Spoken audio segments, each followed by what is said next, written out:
നമ്മുടെ പാർട്ടിയുടെ ഏരിയ സമ്മേളനത്തിൻ്റെ ഭാഗമായിട്ടുള്ള ഗംഭീരമായിട്ടുള്ള പ്രകടനവും റാലിയുമെല്ലാം ഇവിടെ സമാപിച്ചിരിക്കുകയാണ്. ഉദ്ഘാടകൻ സൂചിപ്പിച്ചതുപോലെ തന്നെ പാർട്ടി സമ്മേളനത്തിൻ്റെ ഭാഗമായി ഒരു പാർട്ടിയുടെ മുഴുവൻ അംഗങ്ങൾക്കും സമ്മേളന പ്രക്രിയയുടെ ഭാഗവാക്കാവാനും ചർച്ചയിൽ പങ്കെടുക്കുവാനും അഭിപ്രായം പറയുവാനുമെല്ലാം അനുവാദമുള്ള ലോകത്തിലെ ഏക പാർട്ടിയാണ് communist party of India Marxist. നമുക്ക് 5.25 ലക്ഷം പാർട്ടി അംഗങ്ങളുണ്ട് കേരളത്തിൽ.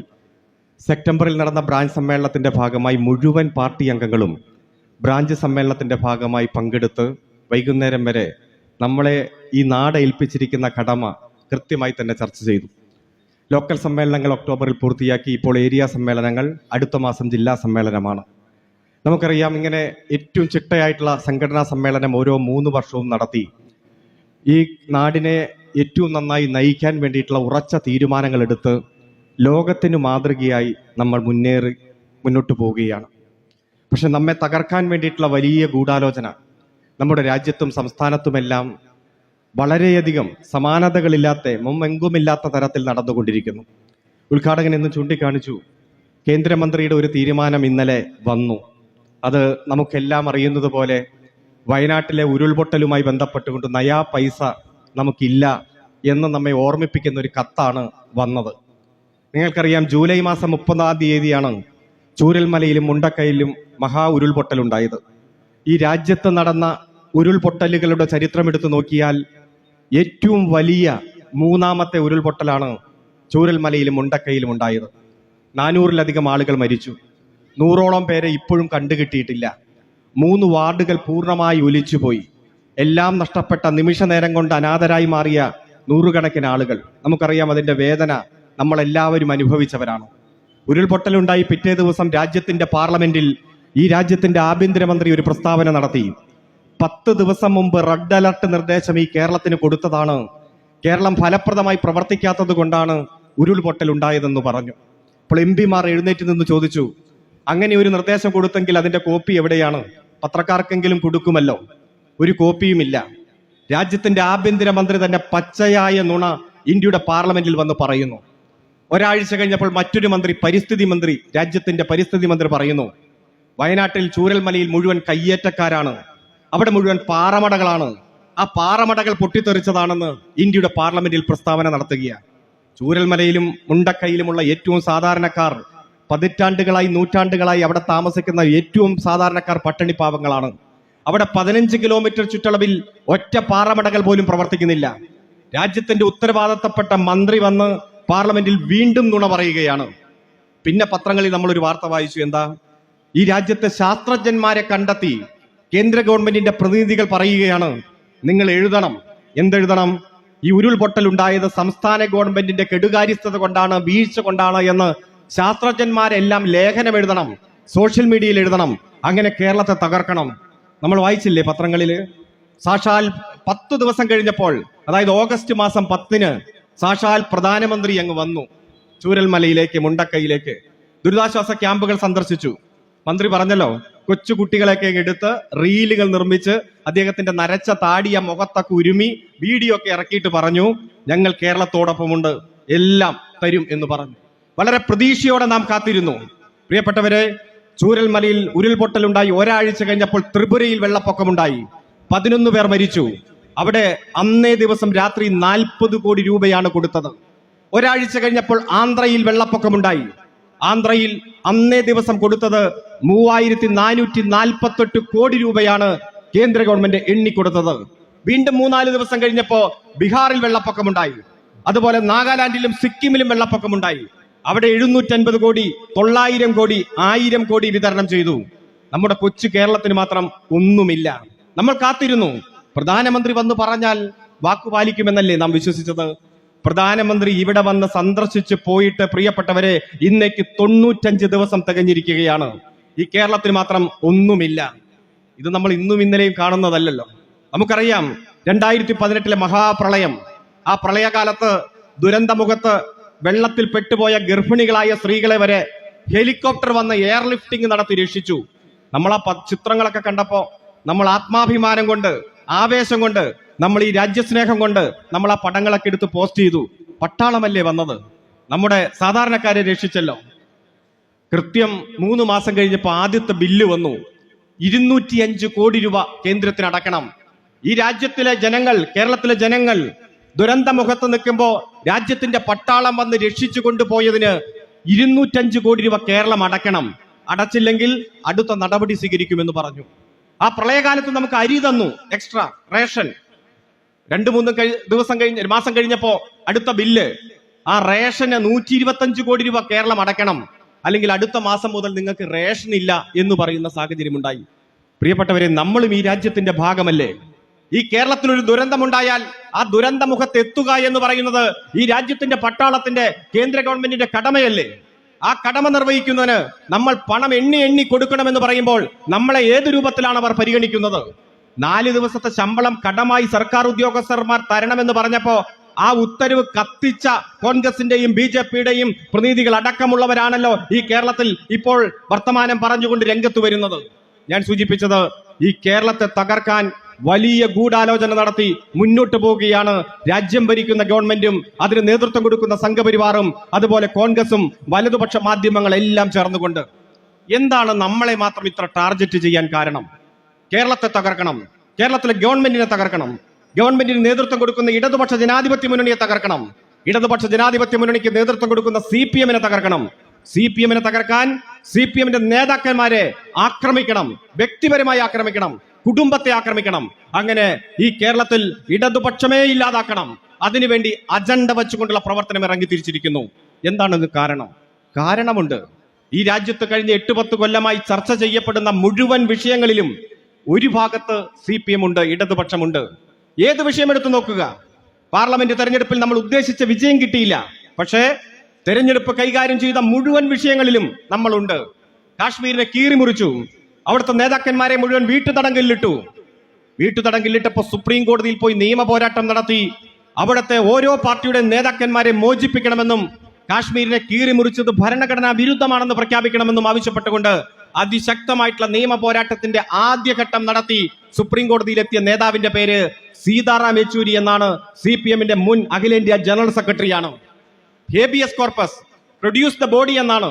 യൂസഫ് തരിഗാമി അടക്കം ഇപ്പോൾ മുഖ്യമന്ത്രിയായിട്ടുള്ള നാഷണൽ കോൺഫറൻസിന്റെ നേതാവ് അടക്കമുള്ളവരെ രക്ഷിച്ച് ഡൽഹിയിൽ കൊണ്ടുവന്ന് ചികിത്സ കൊടുത്തത് CPM നടത്തിയ പോരാട്ടത്തിന്റെ ഭാഗമായിട്ടാണ്. രണ്ടാമത് പൗരത്വ ഭേദഗതി നിയമം. പൗരത്വത്തിന്റെ മാനദണ്ഡം മതമാക്കി മാറ്റി. നമ്മൾ പറഞ്ഞു, ഒരു രാജ്യത്ത് ജനിച്ചു വീഴുന്ന മുഴുവൻ ആളുകളും ആ രാജ്യത്തിന്റെ മക്കളാണ്. ജാതിയുടെയും മതത്തിന്റെയും എല്ലാം പേരിൽ വേർതിരിക്കുന്ന, അല്ലെങ്കിൽ പൗരത്വത്തിന്റെ മാനദണ്ഡം മതമാക്കി മാറ്റിയാൽ ഈ രാജ്യം ഒരു മതരാഷ്ട്രമാക്കി മാറ്റും. അത് മാറ്റാനുള്ള ശ്രമത്തിനെതിരെ എന്തു വില കൊടുത്തും ഞങ്ങൾ ചെറുക്കുമെന്ന് CPM പ്രഖ്യാപിച്ചു. ഈ രാജ്യവുമായി അതിർത്തി പങ്കെടുക്കുന്ന 8 രാജ്യങ്ങളുണ്ട്. അതിൽ ചില രാജ്യങ്ങളിൽ നിന്ന് വരുന്ന ചില മതത്തിൽപ്പെട്ടവർക്ക് മാത്രം പൗരത്വമില്ലേ, രാജ്യം വിട്ടുപോകണം. ആസാമിൽ പണി തീർത്തിരിക്കുന്ന ഡിറ്റൻഷൻ സെന്ററുകളിൽ ജീവിതകാലം മുഴുവൻ ഹോമിക്കേണ്ടി വരും. പാർലമെന്റിനകത്തും പുറത്തും ഉജ്ജ്വലമായ സമര പോരാട്ടങ്ങൾക്ക് നേതൃത്വം കൊടുത്തു. ആ സമരത്തിന്റെ ഭാഗമായി CPM നടത്തിയ ഉജ്ജ്വലമായിട്ടുള്ള ഇടപെടലുകൾ രാജ്യത്താകമാനം ചർച്ചയായി. അപ്പോ പറഞ്ഞു, ന്യൂനപക്ഷ പീഡനമാണ് ആക്രമണം. അതിനുശേഷം മുത്തലാഖ് പരിഷ്കരണ നിയമം. നമുക്കറിയാം, മുത്തലാഖുമായി ബന്ധപ്പെട്ടുകൊണ്ട് സുപ്രീം കോടതിയുടെ വിധി വന്നു. പരിഷ്കൃത സമൂഹത്തിന് യോജിക്കാത്ത ചില കാര്യങ്ങൾ സുപ്രീം കോടതി റദ്ദാക്കി. അതിനുശേഷം ഒരു നിയമനിർമ്മാണം. ഏതു മതത്തിലും ഭാര്യ ഭർത്താക്കന്മാർ തമ്മിൽ തർക്കമുണ്ടായാൽ അതൊരു സിവിൽ ഡിസ്പ്യൂട്ടാണ്, ഒരു മേശയ്ക്ക് ചുറ്റും ഇരുന്ന് പറഞ്ഞു പരിഹരിക്കാൻ കഴിയുന്ന തർക്കം. എന്നാൽ ഇസ്ലാം മതത്തിൽ മാത്രം അത് ക്രിമിനൽ നിയമമാക്കി മാറ്റി. ഒരു തരത്തിലും ഒരു കൺസിലിയേഷൻ ഇല്ല, ജാമ്യമില്ലാത്ത വകുപ്പ് ജയിലിലേക്ക്. നമ്മൾ പറഞ്ഞു, ഇത്തരത്തിൽ ഒരു മതത്തെ മാത്രം ക്രിമിനൽ നിയമത്തിന്റെ പരിധിയിൽ വരുന്ന സാഹചര്യം അത് ഈ രാജ്യം ഉയർത്തിപ്പിടിക്കുന്ന മതനിരപേക്ഷ കാഴ്ചപ്പാടുകൾക്കെതിരാണ്. ഉജ്ജ്വലമായിട്ടുള്ള പോരാട്ടം പാർലമെന്റിനകത്തും പുറത്തും നമ്മൾ നടത്തി. പാർലമെന്റിൽ ചർച്ച വന്നപ്പോഴോ ലീഗിന്റെ MP-മാർ ആരുമില്ല. എന്തിയെ? വിമാനം കിട്ടിയില്ല എന്ന് പറഞ്ഞു ചില ആളുകൾ പറഞ്ഞു തൊട്ടടുത്ത് കല്യാണമുണ്ട്, അപ്പൊ ബിരിയാണി ചെമ്പ് തുറക്കണ സമയമാണ്, അതുകൊണ്ട് മുത്തലാഖുമായി ബന്ധപ്പെട്ടുള്ള ചർച്ചയിൽ പങ്കെടുക്കാൻ ഞങ്ങൾക്ക് സമയം കിട്ടിയില്ല എന്ന് പറഞ്ഞ സാഹചര്യം കോൺഗ്രസിന്റെ ഭാഗത്തുനിന്നും എല്ലാം നാം കാണുകയുണ്ടായി. കർഷകരുടെ സമരം, ഈ രാജ്യത്ത് അത്യുജ്വലമായിട്ടുള്ള കർഷകരുടെ പോരാട്ടം നടന്നില്ലേ? ജനിച്ച നാട്ടിൽ നമുക്ക് കർഷകർ അന്തസ്സോടെ ജീവിക്കാൻ നമുക്ക് അന്നം നൽകുന്ന കർഷകർ നടത്തിയ ഐതിഹാസികമായ പോരാട്ടം. പ്രധാനമന്ത്രി എന്താ പറഞ്ഞേ? അർബൻ നക്സലൈറ്റുകളുടെ സമരം, അല്ലെങ്കിൽ ഖാലിസ്ഥാൻ വാദികളുടെ സമരമാണ്, പാകിസ്ഥാൻ വാദികളുടെ സമരമാണ്, അതുകൊണ്ട് ഈ സമരം വാർത്ത പോലും ആക്കരുത് എന്നാണ് പറഞ്ഞത്. പക്ഷേ 1.25 വർഷം നീണ്ടുനിന്ന സമരം, ആ സമരം മുന്നോട്ട് വെച്ച മുഴുവൻ മുദ്രാവാക്യങ്ങളും അംഗീകരിച്ചു കൊടുത്ത് പ്രധാനമന്ത്രി തന്നെ രാജ്യത്തോട് മാപ്പ് പറയേണ്ടി വന്ന സാഹചര്യം നാം കാണുകയുണ്ടായി. ആ നാസിക്കിൽ നിന്ന് ആരംഭിച്ച ലോങ് മാർച്ച് നിങ്ങൾക്ക് ഓർമ്മയില്ലേ? ചെരുപ്പ് പോലും ധരിക്കാതെ ആ കർഷകർ പണിക്കിറങ്ങുന്ന ഡ്രസ്സും ധരിച്ച് കയ്യിൽ ചെങ്കൊടിയും പിടിച്ചുകൊണ്ട് ആരംഭിച്ച ആ മഹാറാലി ലോങ് മാർച്ച് മുംബൈ മഹാനഗരിയിലേക്ക് കടന്നു വന്നപ്പോൾ ആ മുംബൈയിലെ ഫ്ളാറ്റുകളിൽ ഉള്ളവരെല്ലാം താഴെ ഇറങ്ങി ബിസ്ക്കറ്റും വെള്ളവുമായി കാത്തിരുന്ന് നമുക്ക് അന്നം നൽകുന്ന കർഷകരുടെ ഐതിഹാസികമായ പോരാട്ടത്തെ വിജയത്തിലെത്തിച്ചത് നമ്മുടെ മുന്നിലുണ്ട്. ആ കർഷക സമരത്തിലും പാറിപ്പറന്നത് ചെങ്കൊടിയും അതിന് നേതൃത്വം കൊടുത്തത് കമ്മ്യൂണിസ്റ്റ് പാർട്ടി ഓഫ് ഇന്ത്യയും മാർക്സിസ്റ്റും അതുപോലെ തന്നെ കർഷക പ്രസ്ഥാനങ്ങളാണ് എന്ന് നമുക്ക് കാണാൻ കഴിയും. അത് മാത്രമാണോ? തൊഴിലാളികളുടെ സമരം. എത്രയോ തൊഴിൽ നിയമങ്ങൾ ഈ രാജ്യത്തുണ്ട്. ബോണസ്, ഗ്രാറ്റുവിറ്റി, പ്രൊവിഡന്റ് ഫണ്ട്, 8 മണിക്കൂർ ജോലി, 8 മണിക്കൂർ വിനോദം, വിശ്രമം, അതുപോലെ സ്ത്രീകൾക്ക് അന്തസ്സായി തൊഴിലെടുക്കാനുള്ള സാഹചര്യം, മെറ്റേണിറ്റി ബെനിഫിറ്റ്. ഓരോ തൊഴിൽ നിയമവും നാം നേടിയെടുത്തത് ഉജ്ജ്വലമായ സമര പോരാട്ടങ്ങളുടെ ഭാഗമായിട്ടാണ്, ധീര രക്തസാക്ഷിത്വങ്ങളുടെ ഭാഗമായിട്ടാണ്. എന്നാൽ 27ഓളം വരുന്ന തൊഴിൽ നിയമങ്ങളെ 4 കോഡുകളാക്കി മാറ്റി ലേബർ കോഡ് അടിച്ചേൽപ്പിച്ചു. നമ്മൾ രാഷ്ട്രീയ പാർട്ടികളുടെ നിറവ്യത്യാസം മാറ്റിവെച്ചുകൊണ്ട് ഉജ്ജ്വലമായ സമരത്തിന് നേതൃത്വം കൊടുത്തു. അവസാനം ധൃതി പിടിച്ച് ലേബർ കോഡ് നടപ്പാക്കേണ്ടതില്ല എന്ന് പ്രഖ്യാപിച്ചുകൊണ്ട് പിൻവലിഞ്ഞു പോകേണ്ട സാഹചര്യം ഉണ്ടായി. ഇവിടെ ഉദ്ഘാടകൻ സൂചിപ്പിച്ചു, സമരത്തിൽ പങ്കെടുക്കുന്നവരെ, പ്രതിഷേധത്തിൽ പങ്കെടുക്കുന്നവരുടെ വീട് ബുൾഡോസർ ഉപയോഗിച്ചുകൊണ്ട് തകർക്കും. ആ ബുൾഡോസറിന്റെ ആ ഫ്രണ്ടിലെ കപ്പിന് മുന്നിലേക്ക് കയറി നിന്ന് നിർത്ത നിന്റെ ബുൾഡോസർ എന്ന് പറഞ്ഞ നമ്മുടെ ഒരു നേതാവുണ്ട്. ആരായിരുന്നു അവർ? CPM-ന്റെ പോളിറ്റ് ബ്യൂറോ അംഗം സഖാവ് വൃന്ദ കാരാട്ട് നിയമ പോരാട്ടം നടത്തി. ഇന്ന് ഈ രാജ്യത്താകമാനം ബുൾഡോസർ രാജ് അവസാനിപ്പിക്കുന്ന സുപ്രീം കോടതിയുടെ വിധി വന്ന സാഹചര്യം CPM നടത്തിയ, വൃന്ദ കാരാട്ട് നടത്തിയ നിയമ പോരാട്ടത്തിന്റെ ഭാഗമായിട്ടാണ്. ബിൽക്കീസ് ബാനുവിനെ നിങ്ങൾക്ക് ഓർമ്മയില്ലേ? ഉദരത്തിൽ വളർന്ന പിഞ്ചു പൈതലിനെ നഷ്ടപ്പെട്ടു. 3 വയസ്സുള്ള പെൺകിടാവിനെ നിലത്ത് കരിങ്കില്ലടിച്ചു കൊലപ്പെടുത്തി. ആ കുടുംബത്തിൽ 25ഓളം പേരെ ക്രൂരമായി കൊലപ്പെടുത്തി. 20ഓളം പേർ ചേർന്ന് ബിൽക്കീസ് ബാനുവിനെ ബലാത്സംഗം ചെയ്തു. ആ കേസിലെ വിചാരണ അട്ടിമറിച്ചു. അവസാനം സുപ്രീം കോടതി ഇടപെട്ട് മറ്റൊരു സംസ്ഥാനത്ത് കൊണ്ടുപോയി വിചാരണ നടത്തി 10ഓളം പ്രതികളെ ജീവപര്യന്തം തടവിന് ശിക്ഷിച്ചു. കഴിഞ്ഞ സ്വാതന്ത്ര്യ ദിനം ആ പ്രതികളെ മുഴുവൻ ജയിൽ മോചിതരാക്കി പുറത്തു കൊണ്ടുവന്ന് RSS നേതൃത്വത്തിലുള്ള ഗവൺമെന്റ് സ്വീകരണം നൽകി. സുഭാഷിണി അലി എന്ന CPM-ന്റെ പോളിറ്റ് ബ്യൂറോ അംഗം സുപ്രീം കോടതിയിൽ പോയി നിയമ പോരാട്ടം നടത്തി. പുറത്തേക്ക് RSS വിട്ട, BJP ഗവൺമെന്റ് മോചിപ്പിച്ചു വിട്ട മുഴുവൻ പ്രതികളെയും തിരിച്ച് ജയിലിലേക്ക് കയറി സുഭാഷിണി അലി നടത്തിയ ഉജ്ജ്വലമായിട്ടുള്ള നിയമ പോരാട്ടം. ഒരു ഭാഗത്ത് CPM നടത്തിയ പോരാട്ടം.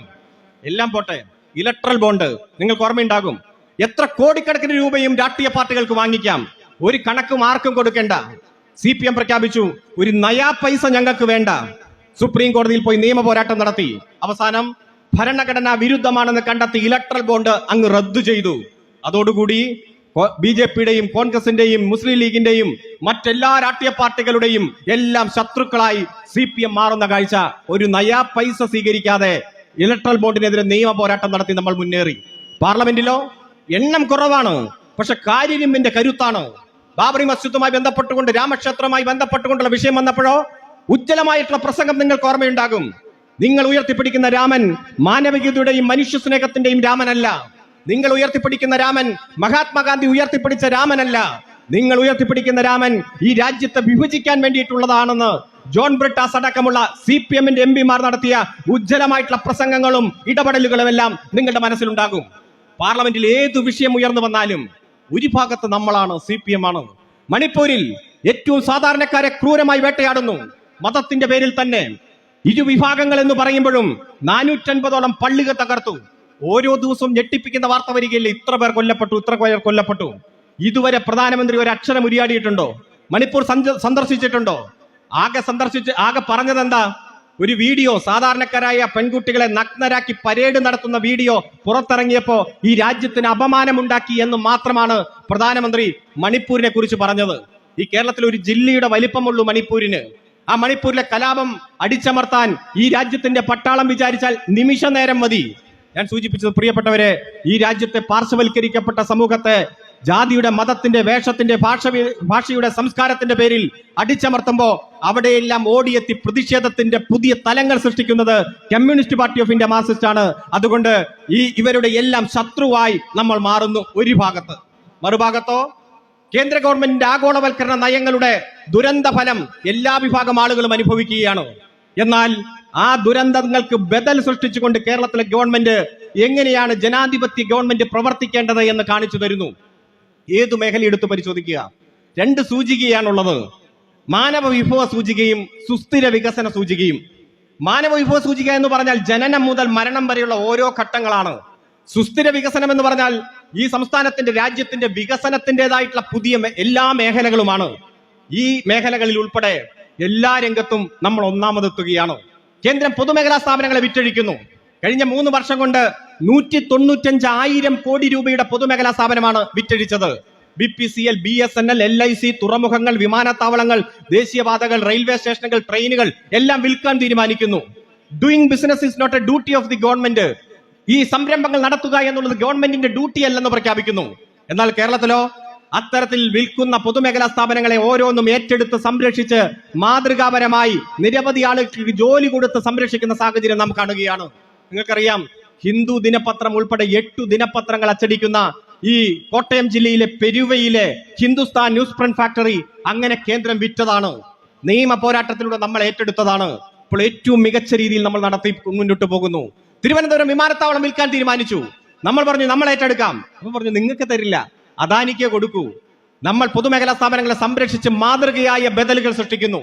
തൊഴിലില്ലായ്മ ഈ രാജ്യം കണ്ടതിൽ ഏറ്റവും രൂക്ഷമായ തൊഴിലില്ലായ്മയിലൂടെ രാജ്യം കടന്നു പോകുകയാണ്. ഏറ്റവും സുരക്ഷിതത്വമുള്ള ജോലി പട്ടാളത്തിലായിരുന്നു. എന്നാൽ ഇപ്പോഴോ 4 വർഷമാണ് പട്ടാളത്തിൽ ജോലി. 18 വയസ്സിൽ ജോലി കിട്ടും, 22 വയസ്സിൽ റിട്ടയർ ആകും. 19 വയസ്സിലാണോ കയറുന്നത്, 23-ാം വയസ്സിൽ റിട്ടയർ ആകും.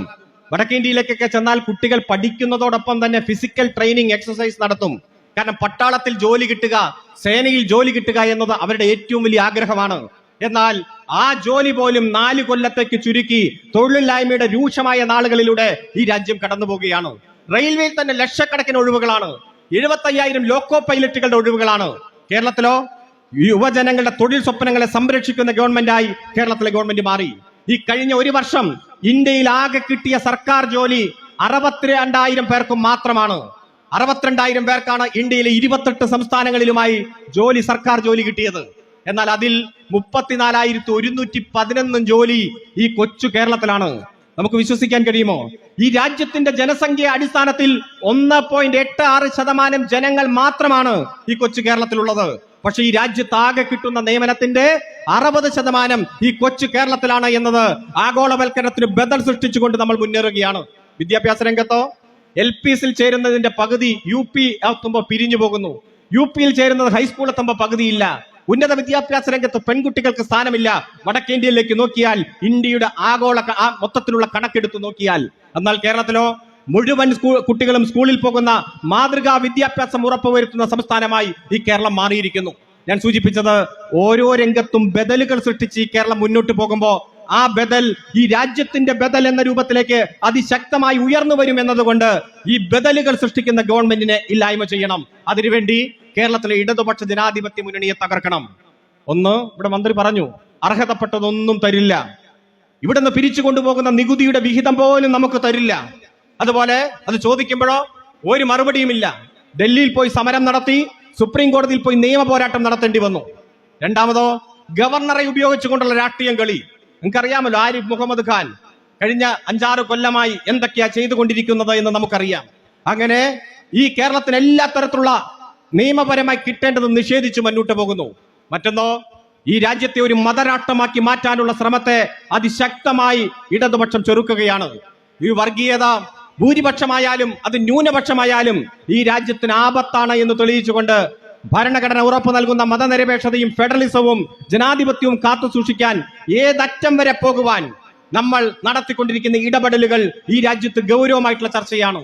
യൂണിഫോം സിവിൽ കോഡായാലും, ഒരേ രാജ്യം ഒരേ തെരഞ്ഞെടുപ്പ് നടപ്പാക്കാനുള്ള ശ്രമമായാലും, ഭരണഘടന ഉറപ്പു നൽകുന്ന മൗലിക അവകാശങ്ങളുടെ നിഷേധമായാലും, നമ്മൾ ഉയർത്തിപ്പിടിക്കുന്ന ബദൽ ഈ രാജ്യത്ത് ഏറ്റവും ഗൗരവമായിട്ടുള്ള ചർച്ചയായി മാറുമ്പോൾ ആ ബദലുകൾ മുന്നോട്ട് വയ്ക്കുന്ന കമ്മ്യൂണിസ്റ്റ് പാർട്ടിയെ തകർക്കണം. അതിനുവേണ്ടി എല്ലാ തരത്തിലും ഉള്ള ആനുകൂല്യങ്ങൾ നിഷേധിച്ച്, നൽകേണ്ടത് നൽകാതെ, കേരളത്തിന്റെ അധികാര പരിധിയിൽ ഇടപെട്ട് ആ കേരളത്തിന്റെ സുതാര്യമായിട്ടുള്ള ഭരണം അട്ടിമറിക്കാൻ വേണ്ടിയിട്ടുള്ള നടപടിക്രമങ്ങളുമായി കേന്ദ്രം മുന്നോട്ട് പോകുന്ന കാഴ്ചയാണ് നാം കണ്ടുകൊണ്ടിരിക്കുന്നത്. അതിനോ എല്ലാ പിന്തുണയും കൊടുക്കുന്നു കോൺഗ്രസ്. വലതുപക്ഷ മാധ്യമങ്ങൾ എല്ലാ പിന്തുണയും കൊടുക്കുന്നു. അവർക്കൊരു ഉദാഹരണമുണ്ട് ബംഗാൾ, അവർക്കൊരു ഉദാഹരണമുണ്ട് ത്രിപുര. അവിടെയെല്ലാം ഭൂരിപക്ഷ വർഗീയതയും ന്യൂനപക്ഷ വർഗീയതയും അതുപോലെ തീവ്ര ഇടതുപക്ഷവും തീവ്ര വലതുപക്ഷവും എല്ലാ മാധ്യമങ്ങളും ഒത്തുചേർന്നപ്പോ അവിടുത്തെ കമ്മ്യൂണിസ്റ്റ് പാർട്ടികളെ ദുർബലപ്പെടുത്താൻ അവർക്ക് കഴിഞ്ഞു.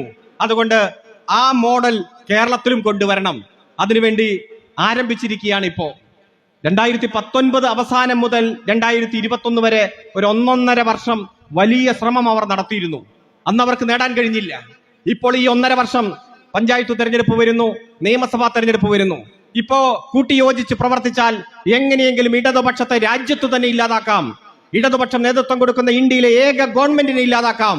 അതിനു വേണ്ടിയിട്ടുള്ള ആലോചനയുമായി ഇറങ്ങിത്തിരിച്ച് വ്യാജ വാർത്തകളും കള്ളവാർത്തകളുമെല്ലാം നിരന്തരം പ്രക്ഷേപണം ചെയ്തുകൊണ്ടിരിക്കുന്ന കാലത്താണ് പാർട്ടി സമ്മേളനത്തിന്റെ ഭാഗമായി നാം ഒത്തുകൂടിയിരിക്കുന്നത്. പക്ഷെ നമ്മളോ ജനങ്ങൾക്ക് കൊടുത്ത വാക്ക് കൃത്യമായി പാലിക്കുന്നു. ചെയ്യാൻ കഴിയുന്ന കാര്യങ്ങൾ മാത്രം പ്രഖ്യാപിക്കുന്നു.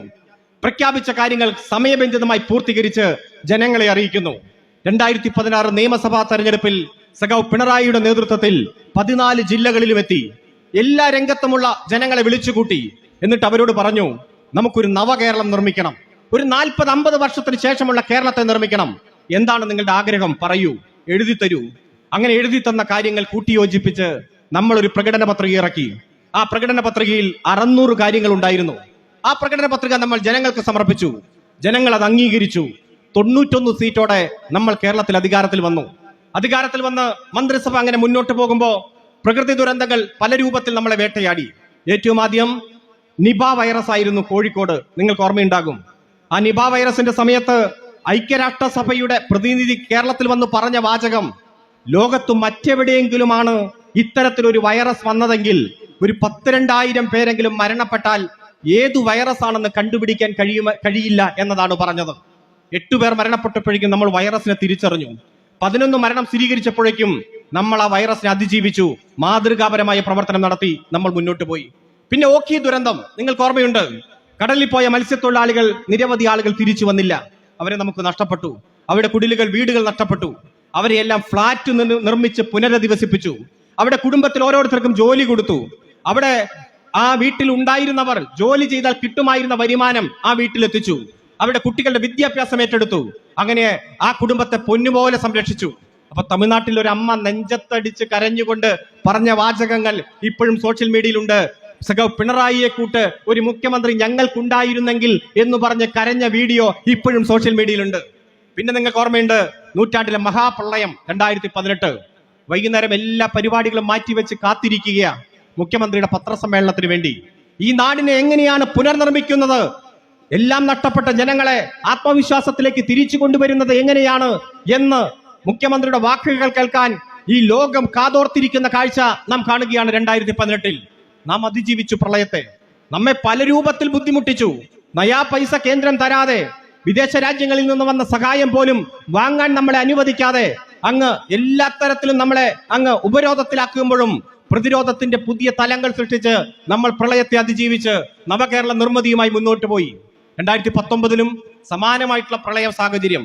പിന്നെ കോവിഡ് 1ാം ഘട്ടം, 2ാം ഘട്ടം, 3ാം ഘട്ടം. നിങ്ങൾക്ക് ഓർമ്മയുണ്ടല്ലോ. മനുഷ്യർ മാത്രം പട്ടിണിയില്ലാതെ ജീവിച്ചാൽ പോരാ, മൃഗങ്ങളും പക്ഷികളും വരും പട്ടിണിയില്ലാതെ ജീവിക്കണം. എത്രയോ ആത്മവിശ്വാസം നൽകുന്ന ഇടപെടലുകളാണ് കേരളത്തിന്റെ മുഖ്യമന്ത്രിയുടെ ഭാഗത്തുനിന്നുണ്ടായത്. 6 പേരെ എടുത്താൽ അതിലൊരാൾക്ക് പെൻഷൻ വർദ്ധിപ്പിച്ച് വീട്ടിലെത്തിച്ചു കൊടുത്തു. അത് മാത്രമാണോ, അരിയായും കിറ്റായും ഗവൺമെന്റിന്റെ സന്തോഷം വീടുകളിൽ എത്തിച്ചു. സാമൂഹ്യ അടുക്കളകൾ തുടങ്ങി. ഒരാൾ പോലും പട്ടിണി കിടക്കില്ല എന്ന് ഉറപ്പുവരുത്തി. ആ ലോക്ക്ഡൌൺ കാലത്തെല്ലാം ഈ നാടിനെ നിലനിർത്താൻ നമ്മുടെ ഗവൺമെന്റ് എത്ര ഇച്ഛാശക്തിയോടെയാണ് പ്രവർത്തിച്ചത്. ഒരു ഭാഗത്ത് പ്രകൃതി ദുരന്തങ്ങൾ, മറുഭാഗത്തോ CBI, NIA, ED, കസ്റ്റംസ്. പത്രം തുറന്നാൽ ഇടതുപക്ഷ വിരുദ്ധ വാർത്ത, ചാനലുകൾ തുറന്നാലോ ബ്രേക്കിംഗ് ന്യൂസുകൾ, ഇടതുപക്ഷത്തെ തകർക്കാനുള്ള വാർത്തകൾ. അന്തിച്ചർച്ചയുടെ ഭാഗമായി ആങ്കർമാരിരുന്ന് കൊട്ടിഘോഷിച്ച് ഇൻട്രോ, മുഖ്യമന്ത്രി ഇപ്പൊ അറസ്റ്റ് ചെയ്യപ്പെടും, സ്പീക്കർ അറസ്റ്റ് ചെയ്യപ്പെടും. അതുപോലെ സ്വർണ്ണക്കള്ളക്കടത്ത്, ബിരിയാണി ചെമ്പ്, ഈന്തപ്പഴത്തിന്റെ കുരുവിന്റെ രൂപത്തിൽ സ്വർണം, ഖുറാന്റെ ഉള്ളിൽ സ്വർണം. അങ്ങ് ഇടതുപക്ഷത്തെ തകർക്കാൻ വ്യാജ വാർത്തകളുടെ വലിയ ഘോഷയാത്രയാണ് നമ്മൾ കണ്ടത്. ഓർമ്മയില്ലേ? TV തുറക്കാൻ പറ്റാത്ത അവസ്ഥ. ആ സ്ത്രീയുടെ പേരെന്താ? രാവിലെ 6 മണിക്ക് പത്രസമ്മേളനം തുടങ്ങുമല്ലോ, സ്വപ്ന സുരേഷ്. എന്തൊക്കെയാ പറഞ്ഞത്? ഇപ്പൊ തകർക്കുമെന്നാ പറഞ്ഞത്. ചില ആളുകളെങ്കിലും ഇതൊക്കെ കേട്ടപ്പോ എന്തെങ്കിലുമൊക്കെ സത്യം ഉണ്ടാകുമല്ലോ, അല്ലെങ്കിൽ പിന്നെ ഇങ്ങനെയൊക്കെ പറയുമോ എന്ന് ചോദിച്ചു. ഇടതുപക്ഷത്തെ ഇല്ലായ്മ ചെയ്യാൻ വലിയ ഗൂഢാലോചനയുമായി ഇറങ്ങിത്തിരിച്ച് നിരന്തരമായിട്ടുള്ള ആക്രമണം നമ്മൾ കണ്ടു. കേരളത്തിന്റെ മുഖ്യമന്ത്രിയാ പറഞ്ഞത്, മടിയിൽ കനമുള്ളവൻ വഴിയിൽ പേടിച്ചാൽ മതി, കേന്ദ്ര ഇൻവെസ്റ്റിഗേഷൻ ഏജൻസി വരട്ടെ, അന്വേഷിക്കട്ടെ, സത്യം കണ്ടെത്തട്ടെ എന്ന് പറഞ്ഞു. എവിടെ പോയി അന്വേഷണം? എവിടെ പോയി ED? എവിടെ പോയി CBI? എവിടെ പോയി കസ്റ്റംസ്? ഏതെങ്കിലും ഒരു കേസിൽ തെളിവ് കണ്ടുപിടിക്കാൻ, തെളിവിന്റെ കണിക പോലും കണ്ടുപിടിക്കാൻ ഈ അന്വേഷണ ഏജൻസികൾക്ക് കഴിഞ്ഞോ? കേന്ദ്ര അന്വേഷണ ഏജൻസിയല്ലേ, എന്തെങ്കിലും കിട്ടിക്കഴിഞ്ഞാൽ പിന്നെ അവർ നമ്മെ വച്ചേക്കുമോ? ഇതെല്ലാം കോടതിയുടെ നിരീക്ഷണത്തിൽ നടക്കുന്ന അന്വേഷണമല്ലേ? നാണം കെട്ടി ഇടയ്ക്ക് വച്ച് ഇതെല്ലാം അവസാനിപ്പിച്ച് പോകേണ്ടി വന്ന സാഹചര്യം ഈ കൊച്ചു കേരളത്തിൽ നാം കണ്ടില്ലേ? ഈ രാജ്യത്തെ തന്നെ ഏറ്റവും വിശ്വാസ യോഗ്യതയില്ലാത്ത അന്വേഷണ ഏജൻസിയായി ED അധംപതിച്ചില്ലേ? ED 126 നേതാക്കന്മാർക്കെതിരാണ് ഈ രാജ്യത്ത് അവസാനമായി കേസ് രജിസ്റ്റർ ചെയ്തത്. അതിൽ 119 പേരും പ്രതിപക്ഷ നേതാക്കന്മാർക്കെതിരായിട്ടായിരുന്നു. 6 പേരിൽ 4 പേർ BJP ആണെങ്കിലും ഇടയ്ക്ക് വെച്ച് അന്വേഷണം നടത്തി. 2 മുഖ്യമന്ത്രിമാരെ പിടിച്ച് ഈ ലോക്സഭാ തെരഞ്ഞെടുപ്പിന്റെ സമയത്ത് അകത്തിട്ടത് നിങ്ങൾ കണ്ടില്ലേ? കള്ളപ്പണമാണെന്ന് പറഞ്ഞ് ED കണ്ടെത്തിയ പണം 1% പോലും കള്ളപ്പണമാണെന്ന് തെളിയിക്കാൻ EDക്ക് ഇതുവരെ ഈ രാജ്യത്ത് കഴിഞ്ഞിട്ടില്ല. EDയുടെ കൺവിക്ഷൻ റേറ്റ് 0.54 അതായത് 100 കേസുകൾ എടുത്താൽ 1 കേസ് പോലും ശിക്ഷിക്കാൻ കഴിയാത്ത ഏജൻസിയായി ED അധംപതിച്ചു. ആ EDയെ കൊണ്ടുവന്നിട്ടാണ് ഇവിടെ കേരളത്തിലങ്ങ് മലമറയ്ക്കും, ഇപ്പോൾ ഗവൺമെന്റിനെ അങ്ങ് തള്ളി താഴെയിടും എന്നുള്ള പ്രചരണം നടത്തിയത്. പ്രതിപക്ഷമോ ഏത് വികസന പ്രവർത്തനം വന്നാലും അപ്പ പോകും ഹൈക്കോടതിയിലേക്ക്, അഴിമതി അഴിമതി എന്ന് പറഞ്ഞ്. ജലമെട്രോ നടപ്പാക്കി, നമുക്കറിയാം ജർമ്മൻ സഹായത്തോടെയാണ്. ഇന്ത്യയിൽ ഒരിടത്തും ആ പദ്ധതി ഇല്ല. 6 മാസം കൊണ്ട് 10 ലക്ഷം പേരാണ് ജലമെട്രോയിൽ യാത്ര ചെയ്തത്. 10 മാസം കൊണ്ട് 20,000 പേർ യാത്ര ചെയ്യുന്ന 20 ലക്ഷം പേർ യാത്ര ചെയ്യുന്ന സാഹചര്യം ഉണ്ടായി. ആ ജലമെട്രോയിൽ അഴിമതിയാണെന്ന് പറഞ്ഞ് ഹൈക്കോടതിയിൽ പോയി. AI ക്യാമറ കൊണ്ടുവന്നു, അതിലും അഴിമതിയാണെന്ന് പറഞ്ഞു പോയി. അതുപോലെ തന്നെ K-ഫോൺ നടപ്പാക്കി, അതിലും അഴിമതിയാണെന്ന് പറഞ്ഞ് ഹൈക്കോടതി പോയി. അവസാനം ഹൈക്കോടതി പറഞ്ഞു, മേലാൽ ഈ വഴിക്ക് വരരുത്. രാഷ്ട്രീയ ധാർമ്മികത എന്ന് പറഞ്ഞാൽ അത് മുഖ്യമന്ത്രിയിൽ നിന്നും മാത്രം പ്രതീക്ഷിച്ചാൽ പോരാ, അത് സംസ്ഥാനത്തെ പ്രതിപക്ഷ നേതാവിൽ നിന്നും പ്രതീക്ഷിക്കണമെന്ന് പറഞ്ഞു. പിന്നെ അദ്ദേഹം ആ വഴിക്ക് പോയിട്ടില്ല. ഒന്ന് ആലോചിച്ച് നോക്കിയേ, ഈ ഗവൺമെന്റ് നടത്തുന്ന ഓരോ വികസന പ്രവർത്തനങ്ങളെയും തകർത്ത് തരിപ്പണമാക്കാൻ ഇറങ്ങി തിരിച്ചിരിക്കുകയാണ്. ഇപ്പോ ദേശീയപാതയുടെ വികസനം, ഞാൻ ഇന്ന് 2 മണിക്കാണ് എറണാകുളത്ത് നിന്ന് തിരിച്ചത്, 6 മണിക്ക് ഇവിടെ എത്തി. ദേശീയപാതയുടെ വികസനത്തിന്റെ പണി കുറെ കണ്ടു. റെയിലാണ് ഞാൻ വരുന്നതെങ്കിൽ എനിക്ക് 1 മണിക്കൂർ പോലും വേണ്ട ഇവിടെ എത്താൻ. ദേശീയപാതയുടെ വികസനവുമായി ബന്ധപ്പെട്ടുകൊണ്ട് 28 സംസ്ഥാനങ്ങളുണ്ട് ഈ രാജ്യത്ത്. 27 സംസ്ഥാനങ്ങളിലും ദേശീയപാതയ്ക്ക് വേണ്ടി പണം ചെലവഴിക്കുന്നത് കേന്ദ്ര ദേശീയപാത അതോറിറ്റി തന്നെയാണ്. സംസ്ഥാന ഗവൺമെന്റുകൾക്ക് ഒരു റോളുമില്ല, 5 പൈസ ചെലവഴിക്കേണ്ട. എന്നാൽ കേരളത്തിലോ UDFന്റെ സമയത്ത് വയൽക്കിളികളുടെ സമരം, കിഴാറ്റൂർ സമരം, നെഞ്ചത്ത് ഗ്യാസ് കുറ്റി കെട്ടിവെച്ച സമരം, റോട്ടിൽ നിസ്കാരപ്പായ വിരിച്ചുള്ള സമരം നിങ്ങൾക്ക് ഓർമ്മയുണ്ടാകും. വയൽക്കിളികളൊക്കെ BJPയും ജമാഅത്തെ ഇസ്ലാമിയുടെയും നേതൃത്വത്തിൽ വന്ന് പറഞ്ഞില്ലേ, ഒരിക്കലും ദേശീയപാത ഞങ്ങൾ ഇവിടെ അനുവദിക്കില്ല. ഉദ്യോഗസ്ഥന്മാർ പൂട്ടി താക്കോലുമായി അവരുടെ ഓഫീസ്, ദേശീയപാത അതോറിറ്റിയുടെ ഓഫീസ് പൂട്ടി ഡൽഹിക്ക് പോയി. കേരളത്തിന്റെ മുഖ്യമന്ത്രിയായി സഖാവ് പിണറായി വിജയൻ അധികാരത്തിലേറ്റ് ആദ്യം ഡൽഹിയിൽ ചെന്നപ്പോൾ നിതിൻ ഗഡ്കരിയുമായി ചർച്ച നടത്തിയിട്ടാണ് ആ ഉദ്യോഗസ്ഥന്മാരെ തിരിച്ചു കൊണ്ടുവന്നത്. 5580 കോടി രൂപ ഈ കേരളത്തിന്റെ ഖജനാവിൽ നിന്ന് എടുത്ത് കൊടുത്ത് ഭൂമി ഏറ്റെടുക്കൽ പൂർത്തീകരിച്ചിട്ടാണ് യുദ്ധകാലാടിസ്ഥാനത്തിൽ ദേശീയപാതയുടെ പണി അതിഗംഭീരമായി കേരളത്തിൽ പുരോഗമിക്കുന്നത്.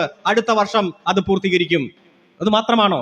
തീരദേശ ഹൈവേ, മലയോര ഹൈവേ, അതുപോലെ തന്നെ ജലമെട്രോയുടെ അടുത്തടുത്ത കമ്മീഷനുകൾ, അതുപോലെ തന്നെ സ്കൂളുകൾ ഹൈടെക്കായി മാറി. ആരോഗ്യരംഗത്ത് പുത്തൻ സമീപനങ്ങൾ എത്ര മാതൃകാപരമായി നടപ്പാക്കി. എല്ലാ രംഗത്തും ഈ കേരളം കുതിച്ചുകൊണ്ടിരിക്കുകയാണ്. പക്ഷെ നമുക്കെതിരെ ചില പരാതി ഉണ്ടായിരുന്നു. എന്തായിരുന്നു? സ്കൂൾ രംഗത്തുള്ള നേട്ടം നിങ്ങൾക്കറിയാം. മുഴുവൻ കുട്ടികളും സ്കൂളിൽ പോകുന്ന, എല്ലാ സ്കൂളുകളും ഹൈടെക്കായി മാറിയ, കഞ്ഞിയൊക്കെ മാറി, ഉച്ചയ്ക്ക് വിഭവസമൃദ്ധമായ സദ്യയുള്ള, പാഠപുസ്തകം ഫ്രീ, യൂണിഫോം ഫ്രീ, അവസാനം യൂണിഫോം തയ്ക്കാനുള്ള തുക വരെ ഒരു കവറിലിട്ട് കൊടുക്കുന്ന ഈ കേരളത്തിന്റെ മോഡൽ, അത് ഉന്നത വിദ്യാഭ്യാസ രംഗത്ത് ഇല്ല എന്നതായിരുന്നു പരാതി. ഉദ്ഘാടകൻ സൂചിപ്പിച്ചു, മന്ത്രി സൂചിപ്പിച്ചു. എന്തായിരുന്നു? ഉന്നത വിദ്യാഭ്യാസ രംഗത്ത് പ്രിയപ്പെട്ടവരെ, ഈ കേരളത്തിലെ ഏറ്റവും മികച്ച സർവകലാശാലകളുടെ ലിസ്റ്റ് വന്നു. 15 സർവകലാശാല, അതിൽ 4 എണ്ണം നമ്മുടെ കൊച്ചു കേരളത്തിലെയാണ്. കാലിക്കറ്റ് സർവകലാശാല, കൊച്ചി സർവകലാശാല, MG യൂണിവേഴ്സിറ്റി, കേരള സർവകലാശാല. ഈ രാജ്യത്തെ 15 സർവകലാശാലകൾ ഏറ്റവും മികച്ചതിന്റെ ലിസ്റ്റ് വരുമ്പോ 4 എണ്ണം ഈ കൊച്ചു കേരളത്തിൽ നിന്നാണ്. ഈ രാജ്യത്തെ ഏറ്റവും മികച്ച ഗവൺമെന്റ് കോളേജുകളുടെ ലിസ്റ്റ് വന്നു. ഈ രാജ്യത്ത് 2ാം സ്ഥാനം എറണാകുളം മഹാരാജാസ് കോളേജിനാണ്. ഈ രാജ്യത്തെ ഏറ്റവും മികച്ച 100 കോളേജുകളുടെ ലിസ്റ്റ് വന്നു. ഭൂരിഭാഗം കോളേജുകളും നമ്മുടെ കൊച്ചു കേരളത്തിൽ നിന്നാണ്. പത്രങ്ങൾ വായിച്ചാൽ ഈ വാർത്ത വായിക്കാൻ കഴിയില്ല. ലോകത്തുള്ള 65 രാജ്യങ്ങളിലെ കുട്ടികളാണ് ഈ തവണ MG യൂണിവേഴ്സിറ്റിയിൽ അഡ്മിഷൻ എടുത്തിരിക്കുന്നത്. ആകെ 190 രാജ്യമല്ലേ ലോക ഭൂപടത്തിൽ നമുക്ക് കണ്ടെത്താൻ കഴിയൂ.